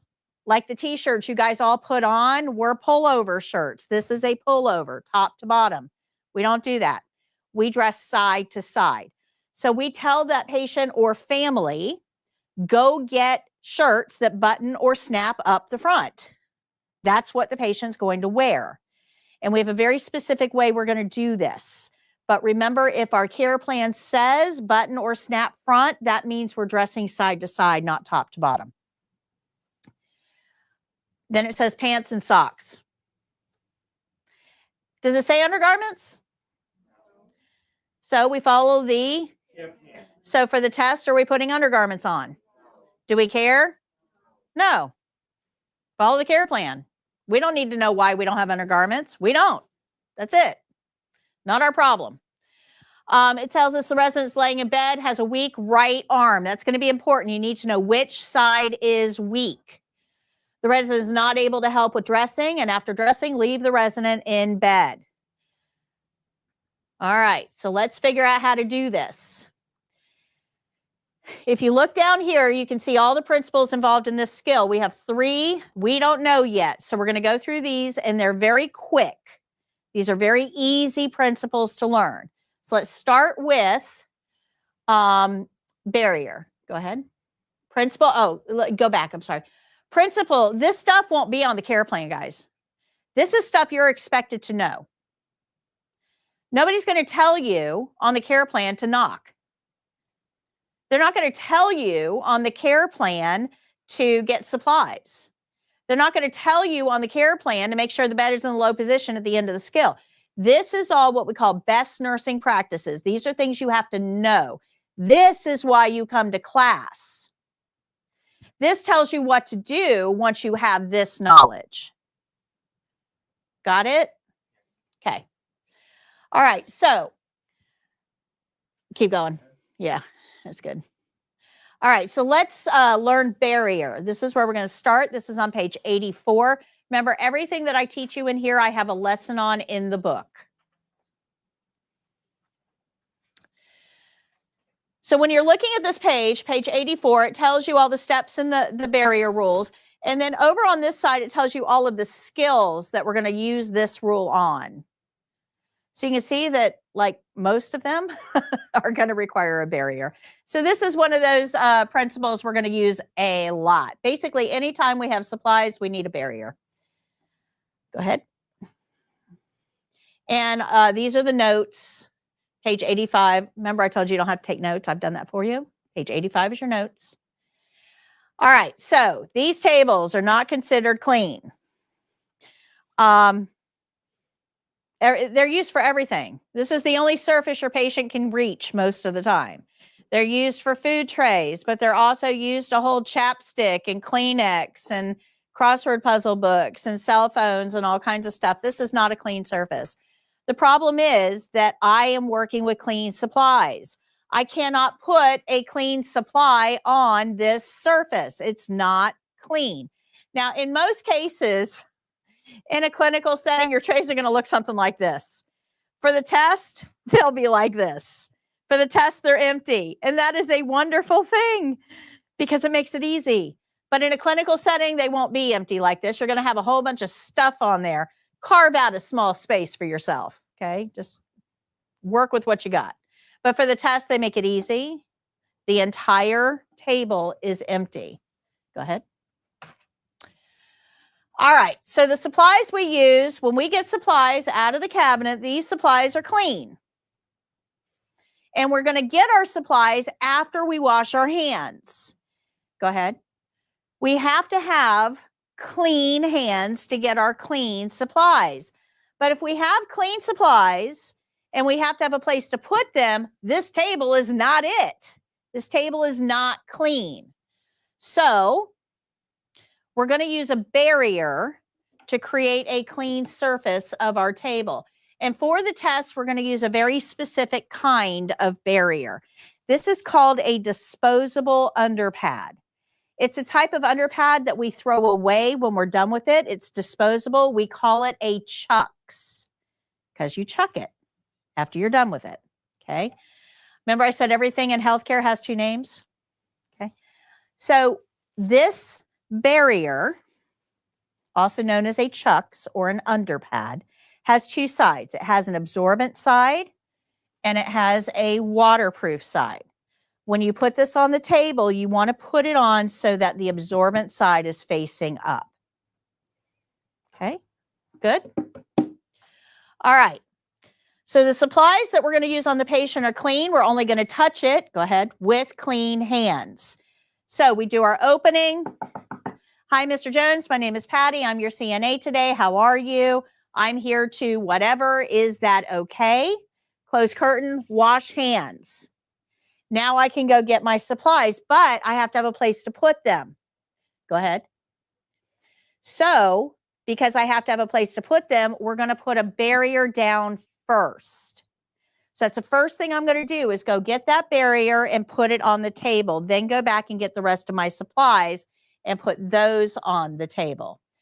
But while we're doing all that, we want to be careful not to hold our supplies next to our uniform. Your uniform is not clean. Even standing here, I've brushed up against the curtain. I've leaned against the bed. I've leaned on this table. My uniform is not clean once I start work. I've probably kneeled on the floor as well. So because my uniform is not clean, I don't want to walk over there and grab supplies and hold them up against my uniform because that will contaminate them before I've ever used them. So we can't let supplies touch our uniform because we've leaned against the bed, the sink, the curtain, and knelt on the floor. Clean supplies never touch your clean or your unclean uniform. Be careful about that. That is a graded checkpoint. So we don't get our barrier when we get everything else. We get our barrier first. We get the barrier, we put it on the table, and then we go get the rest of our supplies. That way we're not trying to hold those supplies against us while we're spreading out that barrier. It takes 2 hands to spread that barrier out. If you hold that stuff against your uniform, it will count against you. Okay? So to prevent contamination, get the barrier first, put it on the table, go back and get the rest of your supplies. Those are barrier rules. Okay? Pretty easy, right? Pretty easy. Okay, so important concept, 1, 2, 3. Get the barrier, put it on the table, get your supplies. Thank you. All right, so now that we know barrier rules, let's learn linen, privacy blanket will be the next one. So dignity is important, but comfort is important too. Anybody ever been in a hospital? What's temperature? Yeah, anybody been in a nursing home? What's temperature? Anybody been in an assisted living facility? What's temperature? Yeah, we keep this place cold because pathogens don't like cold. So we are fully clothed, running around like a chicken with our head cut off. We are going to perceive the temperature different than your patient does. Now let's think about that patient for just a second. They're laying down. They're not active. They're dressed in a thin hospital gown, covered by a thin sheet. What does the temperature feel like to them? Okay, go ahead, Jake. All right, so my perception of temperature is going to be vastly different than my patient's perception of temperature. They're going to think it's cold. I'm probably going to think it's pretty warm. We are not the same. Putting a privacy blanket over the patient will help because when we take that sheet away, if you think they're cold now, when you take that sheet away, they are going to be absolutely freezing, but they're also going to feel extremely vulnerable. Now, I want to think about that privacy curtain for a second. Yes, we're going to close the privacy curtain for privacy. We're dressing the patient. They need privacy to get dressed. No problem. We'll use the curtain for that. And a lot of people will stop there. They'll think that curtain is good enough for privacy, but here's the problem. That curtain, go ahead. That curtain is only going to protect the patient from being seen by you guys out there. It does not protect that patient from being seen by the stranger that is in that space with them. Who is that stranger? Yeah, absolutely. So we are going to use, that's right, we are going to use a privacy blanket anytime the patient is uncovered or undressed. And it's not just for outside privacy, it's to help them protect themselves against us. So the care plan isn't going to tell you to do this. The care plan will not tell you to use a privacy blanket. You have to know that this is going to be used anytime the patient is uncovered or undressed. Good? So this is something you should know. It's not going to be on the care plan. But there's a couple rules we have to go over when it comes to using a privacy blanket. And one of those is that we do not snap or shake that blanket when we put it on. Go ahead.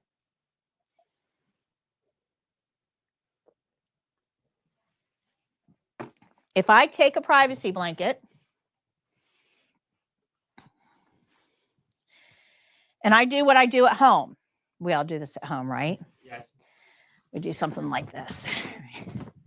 See all those fuzzies that just came up right here? You see there's one. That's bringing all of that stuff from the bed right here where I can breathe it right in. Now that's dead skin cells, yeast, bacteria, all the stuff that has fallen off of this patient. And I am bringing it right here where I can breathe it in. We do not snap or shake anything in healthcare. We simply unfold and spread it out.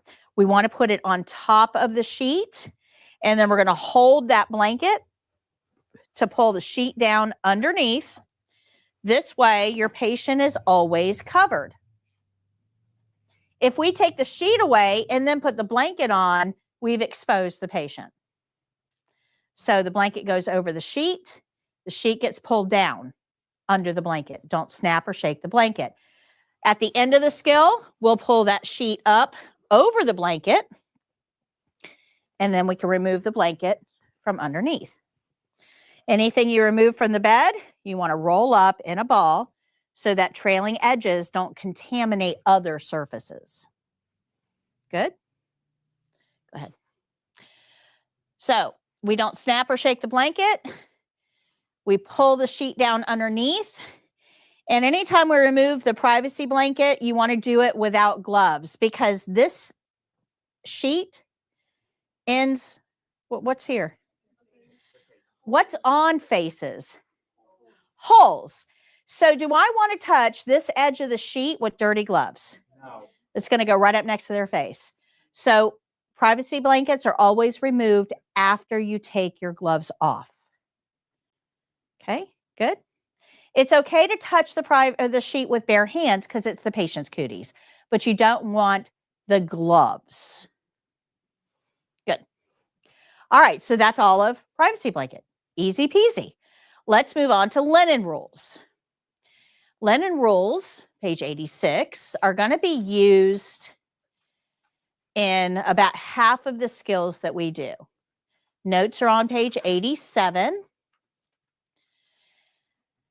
Now, the thing about linen rules is that most of them are repeats of things that we've already learned. So linen rules are kind of like a repeat. But if I have something twice on two principles, that means that it's infection control and it counts twice as much. Okay, so these are super important. Linens cannot touch your uniform. We've learned that, but this shows you how important that is. You have to have clean hands to get your linens. You can't contaminate your linens before you even use them. Infection control, really important. And then we don't snap or shake linens. That's good, Jake. We don't snap or shake linens. Again, infection control. Do you see how those three things are infection control and super important? Is snapping a linen the same thing as shaking it, or is it different? No, snapping is this.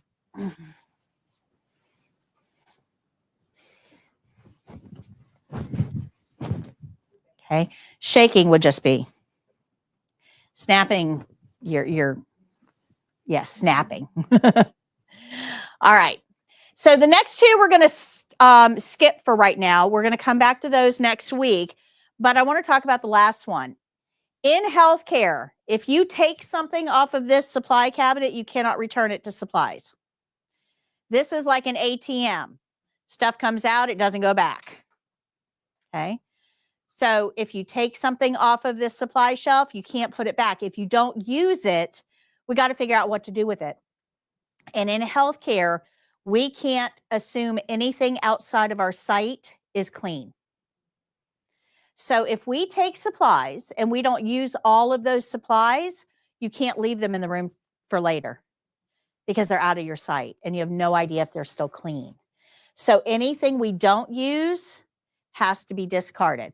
This means that you need to learn how many supplies you need for each skill for the test. Flashcards, they will be your friend. Go ahead. We'll go over the rest of linen rules in detail in a future lesson. So these are the linen rules. Go ahead. And now that we know these three and we put them together with the things we already know, we can create this skill. Now, what's missing is the skill specific steps. So let's get into those. What do we need to know to do this particular skill? So if you look at the check, go back real quick, Jake. If you look at the checklist, right, this is the actual checklist they're going to be checking you off on the state exam. Look at all of those. I've color coded it. Do you see that just by doing the principles, you've already got over half of the check marks for this skill? Do you guys see that? Half of the check marks are going to come from stuff that's not on the care plan that you need to know. Okay. So let's learn the stuff that we do need to know for this particular skill. So the first thing, go ahead. Go ahead. The notes for this are on page 98. The first thing that we need to know is that patients have the right to choose their own clothing. Clothing is often an outward expression of how we feel. If I'm in a cheerful mood, I might choose something in a bright color. If I'm feeling very feminine today, I might put on a dress. If I'm feeling kind of slouchy today, I might throw on some sweatpants, right? So we have the right to choose our own clothing, and so do your patients. You have to ask them, what do you want to wear today?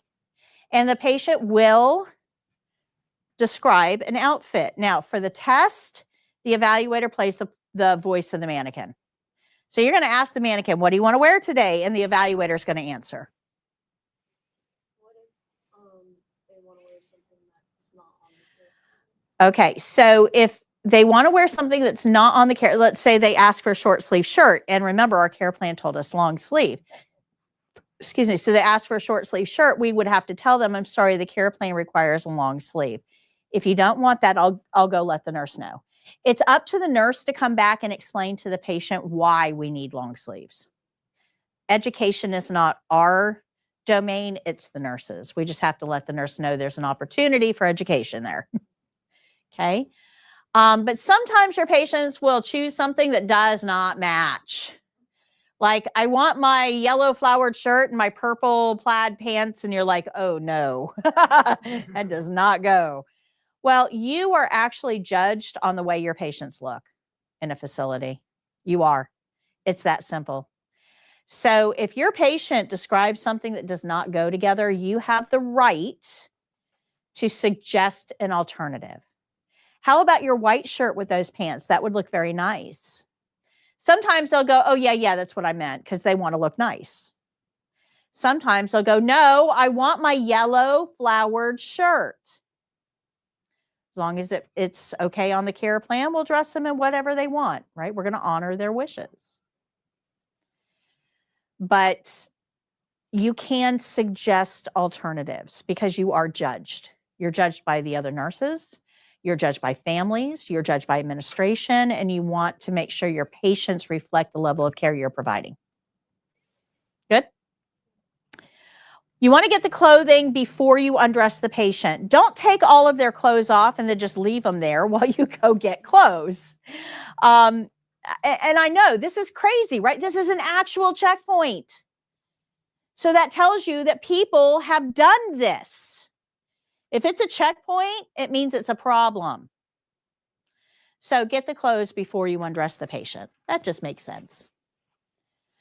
So the way we're going to minimize exposure is we're going to close the privacy curtain, use a privacy blanket, and then get the clothing before we undress them so that we can make sure we're getting all of those check marks. We're going to support all joints when we lift. We are not the claw machine at Walmart. We don't lift like this, okay? We lift from below with a flat palm, providing support. And it amazes me at how many people actually get this wrong. If you lift a leg, just going to uncover her here a little bit. If I try to lift her leg like this, chances are my fingertips are going to dig into her because it's got some weight to it, and I could end up bruising her. But more likely, her leg is likely to fall out of my grasp. So you never lift from above. Not the leg, not the arm, no extremity. It's always from below with a flat palm. Okay, good.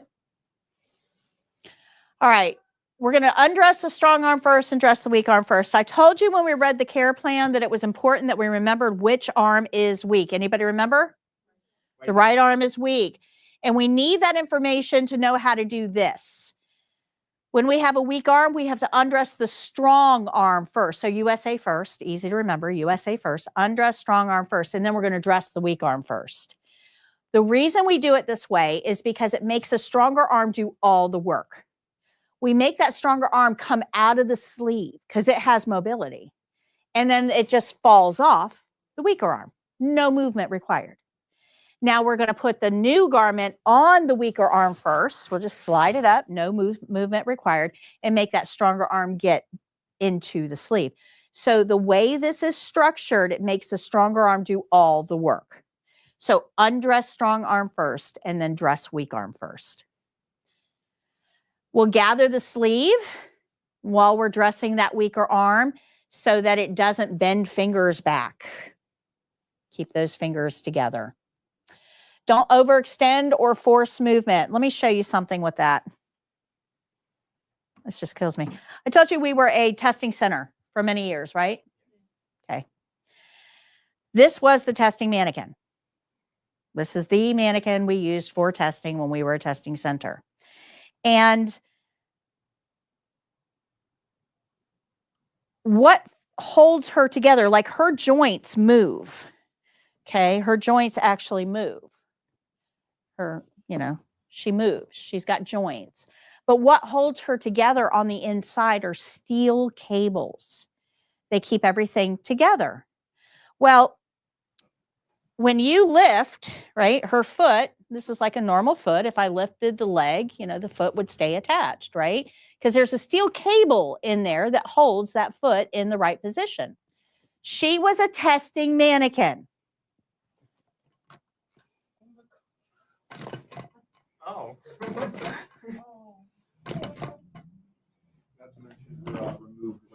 Yes, her right hand fell off too. Okay. This happened during testing. Steel cable. Do you know how much force would have had to be used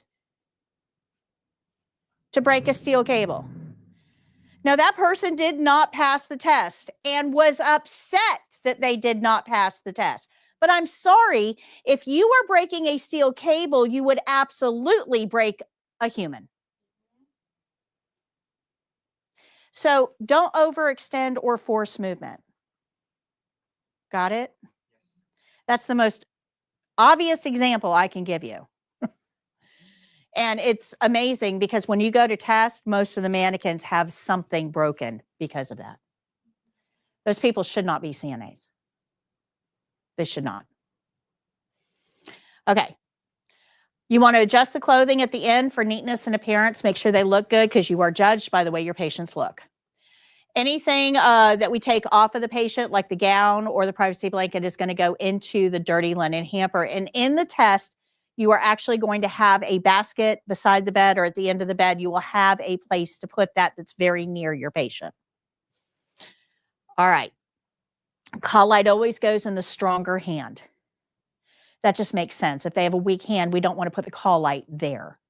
We need the stronger hand. So in this case, our weak arm was so the call light goes in the left. Good? Questions? Questions? Okay. So if we use the care plan and all of these principles, we get all of these check marks. So let's run through that really quickly. And let me show you how we're going to use all of this to get all of these checked off. Okay? So really quick, Our care plan says long sleeve button front or snap front shirt, pants, and socks, and our check mark is exactly the same. So we're going to get a check mark there for following that care plan. We're going to get all of this checked off by doing our opening. We're going to get this checked off by evaluating if we need gloves. So time out real quick. This is a mannequin. She's not leaking anything. She's not leaking anything. She has no wounds. And you're not putting undergarments on, so you're not anywhere near her personal areas. So if there's no body fluids, no personal skin, and no non-intact skin, do we need gloves? No. No. So for the test, we don't need gloves. Does that mean that every patient you ever dress, you won't use gloves? There's a lot of negatives in there, I know. Sorry. That means that sometime out there, you will need gloves to dress a resident because they have body fluids, or you're helping them with personal areas, or we're around non-intact skin.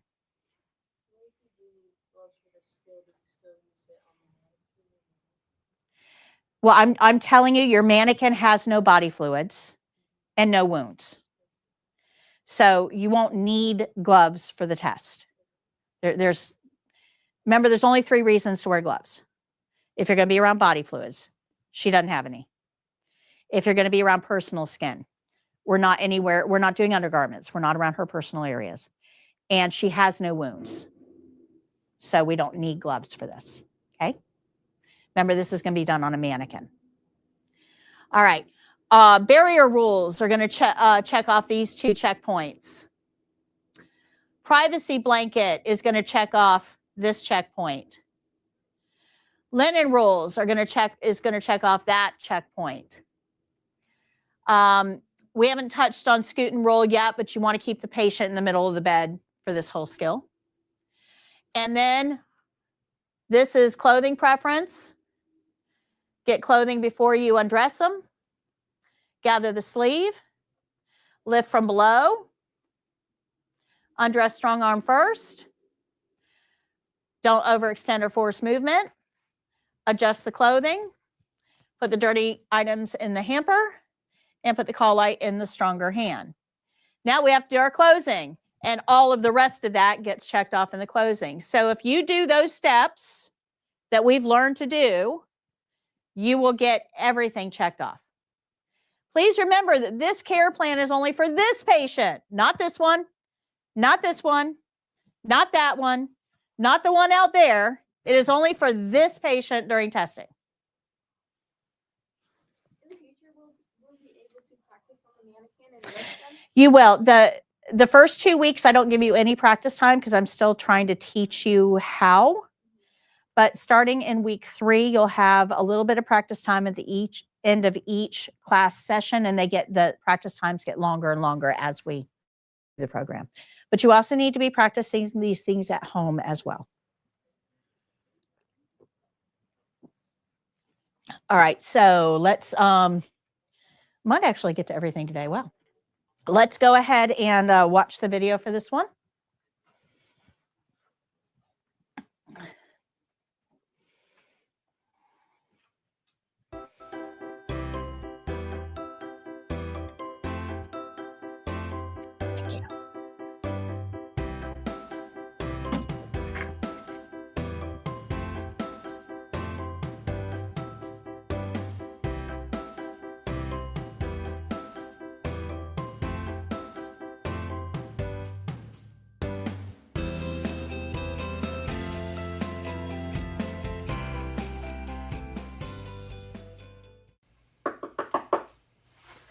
Hello, Mrs. Jones. My name is Patty. I'm your CNA today. How are you? Good. I'm here to help you get dressed. Is that okay? Okay, I'm going to close your curtain. Let me go wash my hands, get my supplies, and I'll be right back. The first thing that I'll get is a barrier to put on my table to make sure that my supplies remain clean. Mrs. Jones, what would you like to wear today? Your light pink pants and dark pink shirt? Okay. Is this the outfit that you described? Wonderful. I'll get a privacy blanket as well. Okay, Mrs. Jones, I'm going to spread this privacy blanket out over you. This will keep you warm and help protect your privacy as we do this skill. I'm going to carefully unfold the blanket, being careful not to snap or shake it as I lay it out over you. Once the blanket's in place, I'll pull your sheet down to the end of the bed. Okay, Mrs. Jones, I'm going to place your socks on now. We'll take one of the socks, scrunch it all the way up to the toe seam, put it over the foot, making sure the toe seam is lined up, lift from below and support at the ankle, and smooth the sock over the heel. Now we'll go to the other side. We'll scrunch this sock up, put it over the foot, making sure the toe seam is lined up, lift from below and support at the ankle, and smooth the sock over the heel, minimizing wrinkles. Now we'll help you put your pants on. We're going to make sure the tag is in the back. I'm going to insert one of my arms into the legs of the pants and scrunch it up so I have control over all the material. We'll then place it over your foot, lift from below, and smooth it over your heel. We're going to repeat on this side. I'm going to put my hand inside to scrunch up the leg of the pants, and then place it over your foot, lifting from below and supporting at the heel while we finish putting on your pants. Okay, Mrs. Jones. Now I'm going to lift your pants up over your hips. If I can have you raise up your hips as high as you can on the count of 3. 1, 2, 3. I'll make sure that your pants are over your hips and then cover you back up. Okay, Mrs. Jones, I'm going to elevate the head of the bed now. Please tell me when you're comfortable. And if I can assist you to lean forward, I'll untie your gown. Thank you. I'm going to tuck a corner of the blanket behind your back as you sit back. And now I'll remove the gown from this side. We're going to undress the strong arm first. Since our care plan indicated your right arm is weak, we'll undress your left arm first. I'm going to the other side of the bed now. Okay, Mrs. Jones, I'm going to undress this arm. Being careful to minimize the movement and support the arm at the elbow as I lift it off the bed. We'll remove the soiled gown. We'll go ahead and rest your arm back on the bed. Okay, now I'm going to assist you with your shirt. I'm going to scrunch up the arm of the sleeve and put my hand through backwards, keeping your arm supported on the bed. I'm going to lift your hand and hold it as if we're shaking hands. This will keep all your fingers together as we place the sleeve over my hand and then over yours. Once we have the sleeve in place on your arm, we'll extend your arm out. I'll support at the elbow as I bring the sleeve the rest of the way along your arm. If I can have you sit forward, Miss Jones, let me assist you. Thank you. Make sure that you remain covered and smooth the shirt along your back. Come on back, Mrs. Jones. Thank you. Okay, Mrs. Jones, I'm going to assist you in putting your other arm in your sleeve. So I'll scrunch it up, put my hand in through backwards. And Miss Jones, if I could have you reach your arm up and back for me. I'll assist you to put your arm in the sleeve. Okay, Miss Jones, we'll rest your arm back on the bed now while I straighten your shirt and make sure that it is snapped appropriately.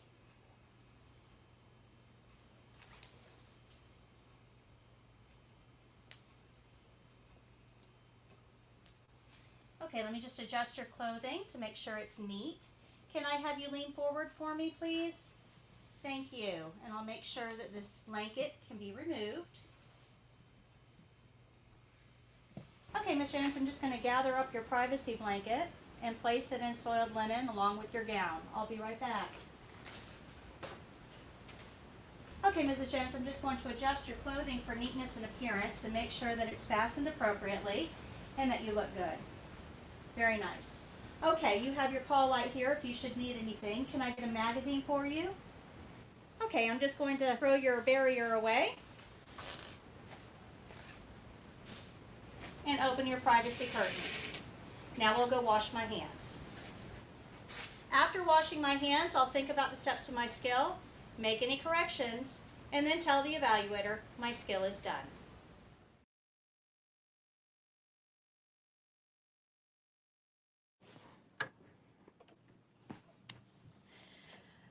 Okay. Any questions? Yes. So I have a question. So basically, when you do a mannequin, dressing a mannequin, so you have to have a privacy blankets at all the time when you're dressing them, right? Yeah, if it slips a little bit, they're not going to penalize you. The whole point is just not to have your patient laying naked in the bed where they're uncomfortable and exposed to you. Oh, Okay. You left her up, should you have put her back down? So at the end of the skill, that's all a preference. Okay. The patient might want to sit up to watch TV, do a crossword puzzle, eat a snack, whatever. They may want to lay down, take a nap. It's all preference at the end of the skill. But putting the head of the bed up while you're dressing them just makes it easier to dress the top.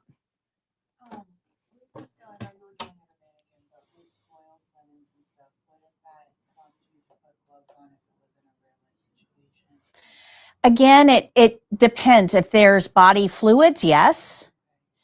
That rule applies to. No, because remember, you're washing your pathogens can't get through the skin, and you're washing your hands at the end of the skill. So it doesn't. Let me see if I can put this in a little bit different terms. Let's say that I have a plate that has HIV blood on the plate. Okay, I've got a bowl full of HIV blood in front of me.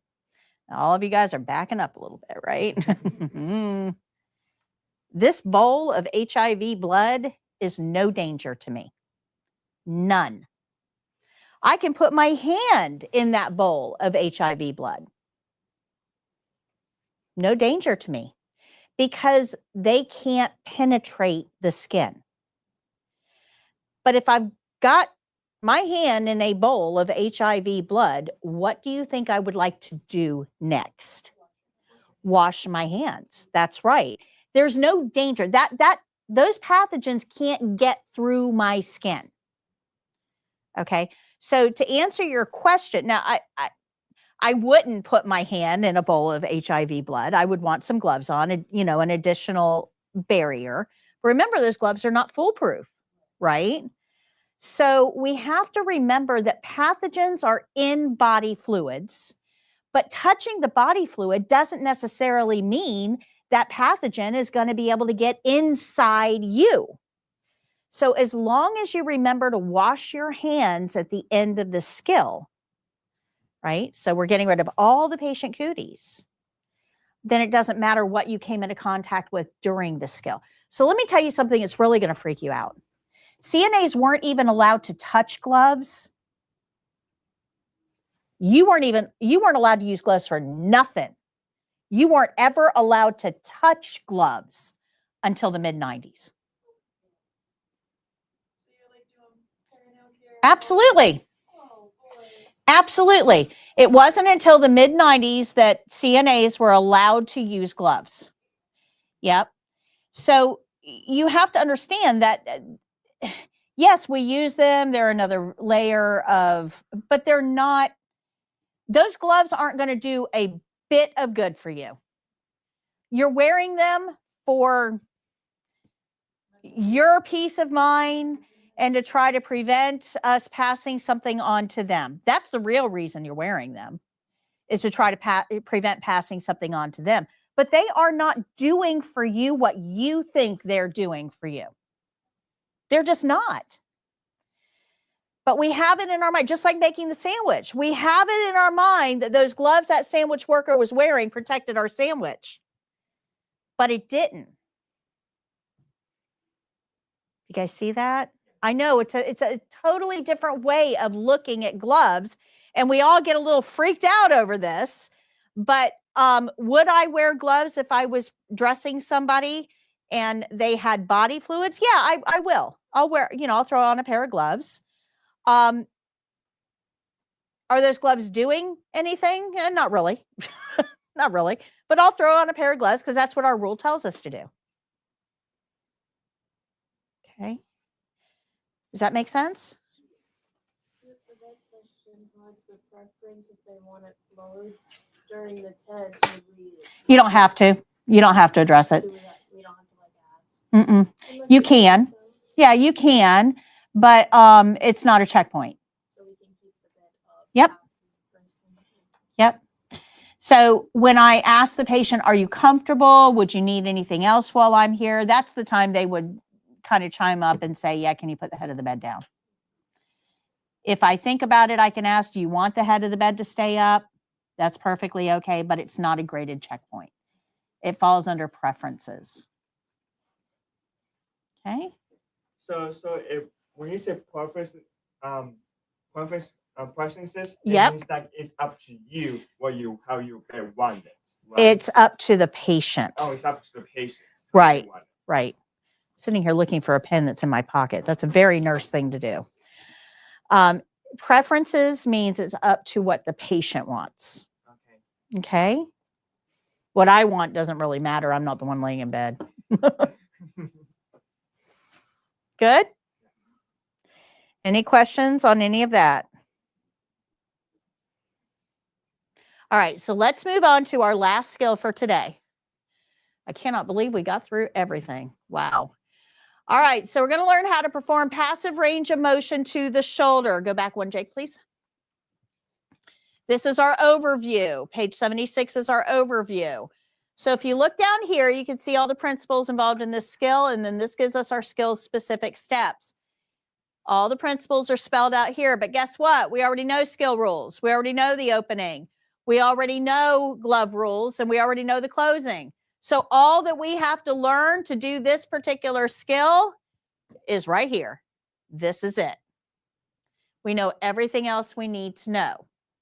So down here, you can see test-specific information. Somebody with your level of experience should be able to do this skill in 4 minutes or less. 4 minutes or less. It's going to be done on another live testing student. That person will be positioned in a bed. Charting is not required for this skill. Go ahead. Page 77 has your step-by-step instructions. I love this because there's no supplies for this one. This is an easy one. Go ahead. And here's our care plan. Perform the following range of motion exercise to the resident's left shoulder. Flexion, extension, and abduction, adduction. Provide 3 repetitions of each exercise, and the resident's not able to help with the exercises. Now, before you guys all start freaking out on me because of these big words, I'm going to walk you through this. Go ahead. So because we know everything else, we know all the principles involved in this particular skill, let's focus on the skill-specific steps. So the first one is something we already know. We're going to support the extremity. We've already talked about that, right? We lift from below, providing support. Go ahead. But before we actually get into the steps, we have to learn a little bit about what range of motion actually is and what it is not. People think, unfortunately, that if we do something in healthcare, it must be to make something better, to improve, to get better. That's kind of our mindset, but that's actually not what this is. We are not helping our patient with exercises to make anything better. That's not our role. We have an entire department geared toward exercises that make people better. Anybody know what that department is? Physical therapy. That's right. Physical therapists have to have a doctorate degree. That's 10 to 12 years of education to learn how to do exercises to make things better. How long are we here? 4 weeks. That can't be us. 4 weeks, 10 to 12 years. There is no comparison there. We do not do exercises to make anything better. That's this person's job. We do exercises to maintain the current level of function.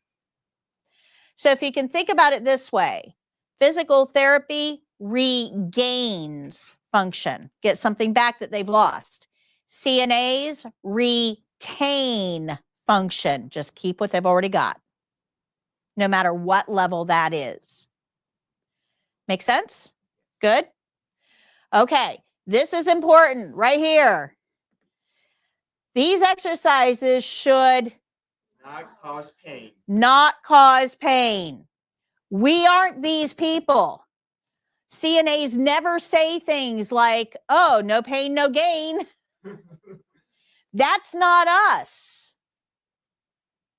So if your patient winces, grimaces, stiffens up, says ow, whatever, we stop. And then the next one goes below the ow, not up to, we don't do the ow. So if we're doing flexion extension and we raise the arm up to here and the patient says ow, we're going to come back down to start. And the next one goes below the ow. We don't get up to here. Here was ow. We're going to go to here. Okay, good. Make sense? Super important. Range of motion does not cause pain.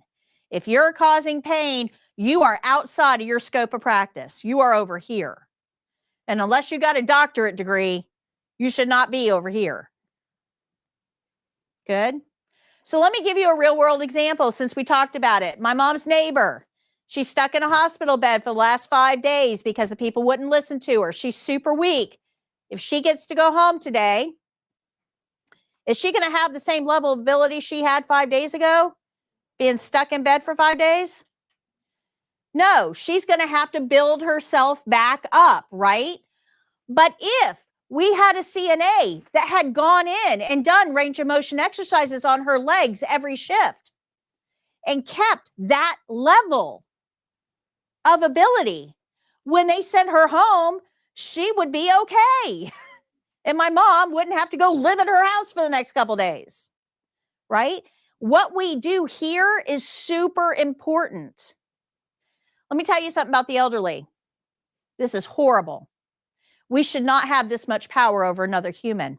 You take an elderly person and you put them in bed and confine them to bed, within 3 days, you can make them unable to walk again for the rest of their life.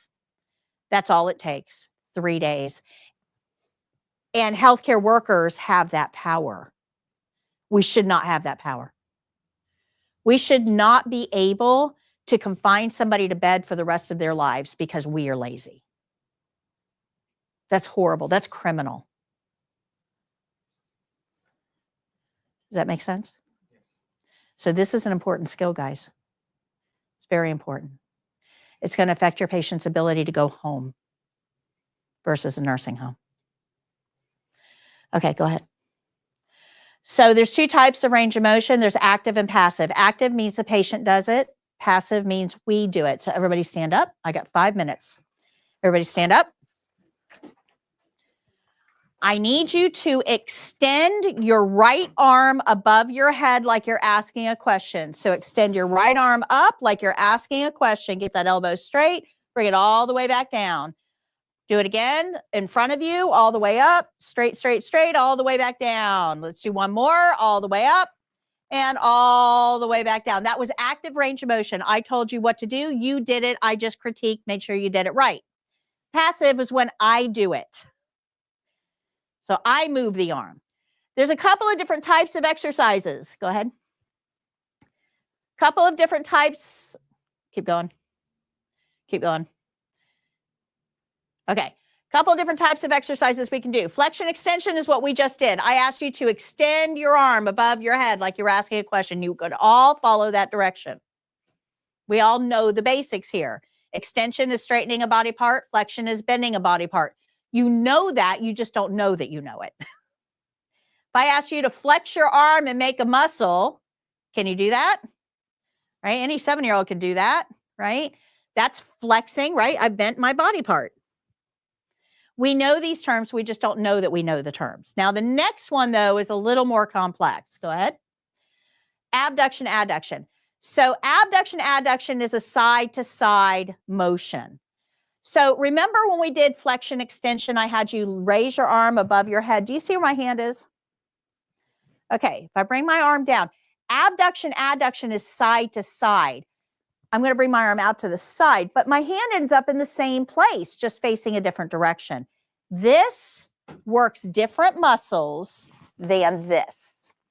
So if you go up and down, go ahead, up and down, and then go side to side, and you can see the different muscles that are worked. Do you guys see how your hand ends up in the same place, just facing a different direction? It's different muscles. Now, there's another exercise that you might be asked to do. It won't be on the state exam. Go ahead. But you might be asked to do it, and that's rotation. Rotation is around. Not all joints can go around. Now, with the shoulder, we think of a pitcher windup, what you're doing, as around. It's actually not. That's not rotation. Yep. So rotation of a ball and socket joint, which is your shoulder or your hip, you bring your arm out, palm up, turn that arm all the way over so it's palm up backwards. That is rotation of the shoulder. Yeah, some of you are snap, crackling, and popping. Yeah, I know. That just tells me you haven't done enough rotation. Okay, so flexion, extension, up, down, abduction, adduction, side to side, rotation, around. Those are the 3 exercises CNAs can be asked to do. We follow the care plan. Care plan is going to tell us what body part, what exercises, and how many repetitions. Go ahead. While we're doing this, we want to be asking about pain because remember, we don't do pain. So watch your patient. Go ahead. Okay, so these are the 3 things we need to know to do range of motion. You guys can have a seat.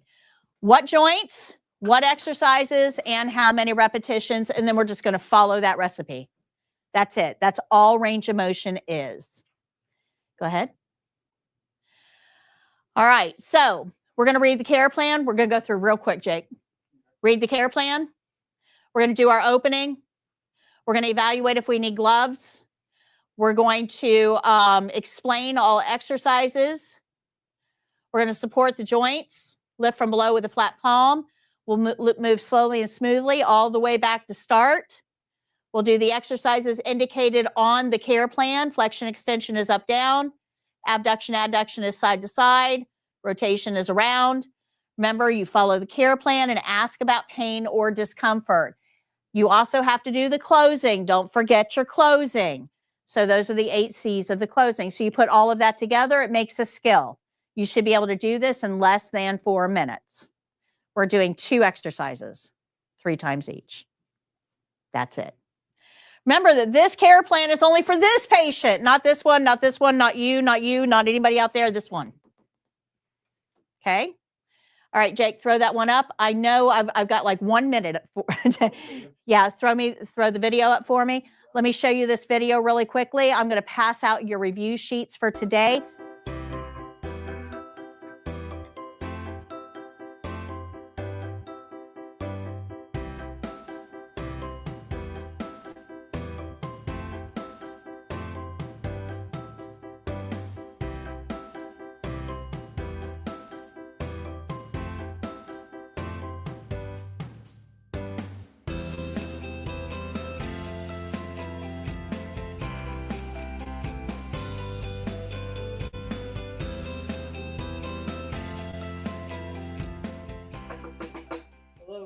Hi, Mr. Jones. My name is Patty. I'm your CNA today. How are you? I'm well. How are you? Wonderful. I need to do some range of motion exercises on your left shoulder. Is that okay? Yeah.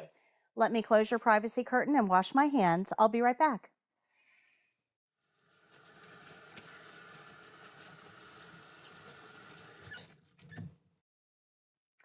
Okay, Mr. Jones, the first exercise I'm going to do is bring your arm above your head and back down to the bed like you're asking a question. I'll do all the work. All you have to do is let me know if there's any pain or discomfort as we do this, okay? Okay. So we're going to bring your arm all the way up, supporting at both joints. Slowly and smoothly, all the way back to start. There's one. We're going to do that 2 more times. Up. Still okay? Yes. Back to the bed. And 1 more. Up. And back to the bed. Okay. The next exercise we're going to do is bring your arm out and back in like you're making a snow angel. Okay? Okay. So I'm going to support at 2 joints. We're going to go all the way up and all the way back to start. Feel okay? Yes. All the way up and all the way back to start. Still okay? Yes. 1 more. All the way up and all the way back to start. Good? Yes, ma'am. Are you comfortable? Yes, ma'am. Would you like a magazine before I go? No, thank you. Your environment is clean. Bed is in the low position. Let me give you your call light. Here's your call light. If you need anything at all, just press that red button. We'll be happy to help. Thank you. I'm going to open your curtain and go wash my hands.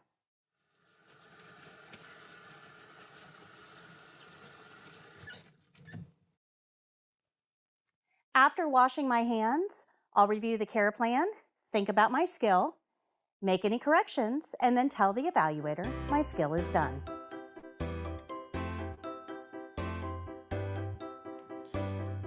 And Jake, if you can.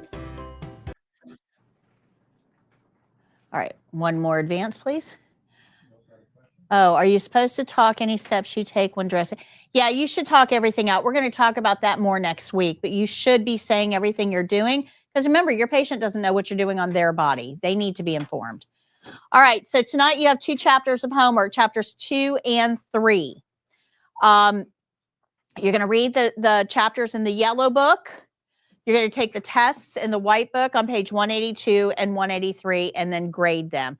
I'll ask for your grades when you come back to class on Monday. These are a little bit longer chapters, so budget your time accordingly. Try not to wait until 10 o'clock on Sunday night because you may not get them all done. Okay? Any questions on today? I have a question about the book. Sure. It does say that NAs must complete 75 hours. Yeah, Florida does not abide by that ruling. You know, after this, you just take the test. Yep. Okay. Florida does not require 75 hours. Okay. Yeah, I know. It's very confusing. Florida we're like the Wild West. We do what we want. Yep. Yep. All right. Those of you that are joining us virtually, thank you so much. We will be back in session on Monday. Until next time, happy caregiving. Bye.